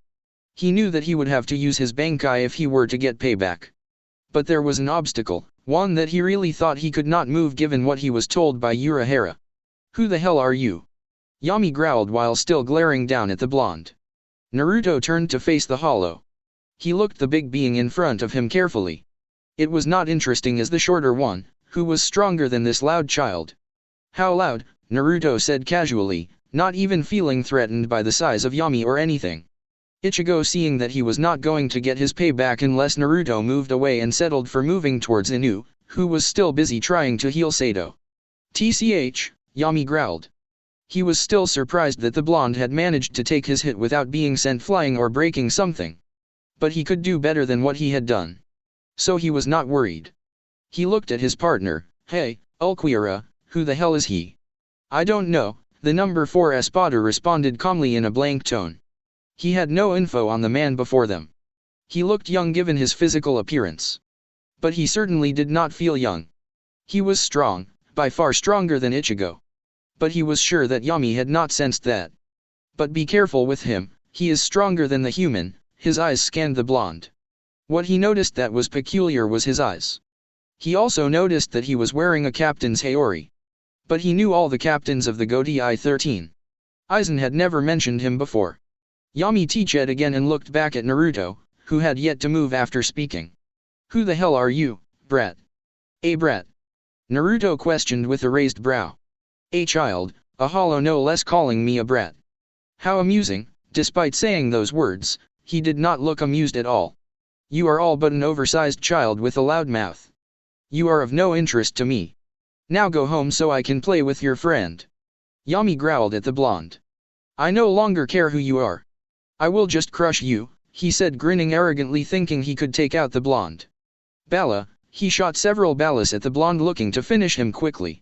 Then continued to laugh hysterically, thinking that he had hit the blonde, but when debris cleared, the blonde was nowhere to be seen. Yami thought he may have vaporized him. But the blonde appeared behind him with a finger pointed towards his right shoulder. Hado number 4, Byakurai, he shot a very powerful beam of lightning at Yami. It was by no means a normal Byakurai. But the hollow was not aware of that. The beam shot towards him and pierced right through Yami's shoulder, eliciting a scream of pain from the hollow. Gwa! He glared murderously at the blonde. I will crush you for this, he yelled, charging a punch at Naruto. But the blonde jumped back to avoid it. He was not even minding Ulquiorra. Yami then again shot several ballas at the blonde. You can't dodge this, he yelled, shooting with both his hands, while laughing maniacally. Debris then picked up from the position Naruto was standing when the hollow started to shoot his techniques. When the debris cleared, Naruto was still standing, unhurt. But he was in a small crater, held his blade at his right hand. He then lifted up his left hand and pointed a finger at Yami. Byakurai, he said again, shooting another powerful beam that Yami was unable to dodge because he was slow and had not been expecting the blonde to be standing. The beam pierced right through his knee, forcing him to fall down under the pain. I wish not for my blade to cut children, but you leave me no choice, he said before charging towards Yami with his katana in hand. Before he could reach the hollow, Ulquiorra appeared in front of him with his own blade and blocked his strike that was aimed at Yami's neck. The sound of swords clashing echoed through the clearing. The hollow held his own against Naruto and was only using his right hand to block his strike. The espada then held out his left hand. At his fingertips, a ball of energy started to form. But before he could do anything, Naruto had already made some distance between them. We are going, Yami, we have already accomplished our mission. He noticed that Yoriyuki was watching from a distance. He then snapped his fingers, opening a Guriganta. But he had a feeling that Naruto would not just stand by and watch them leave. So he stood closely next to Yami and again pointed his finger at the blonde. Zero, he muttered, firing the hollow flash towards the blonde. The moment he fired it, he stepped inside the Guriganta with Yami. Before it closed, Naruto deflected his Zero with his blade before putting it away. Those must be one of the strongest in Aizen's army, Yoriyuki stated as she appeared. She was talking to Naruto, but was walking towards Ichigo and the others. It appears so, Naruto responded, looking up at the clouds. He disappeared without saying anything more. He wanted to see what Aizen has been busy with. The new breed of hollows seemed interesting enough.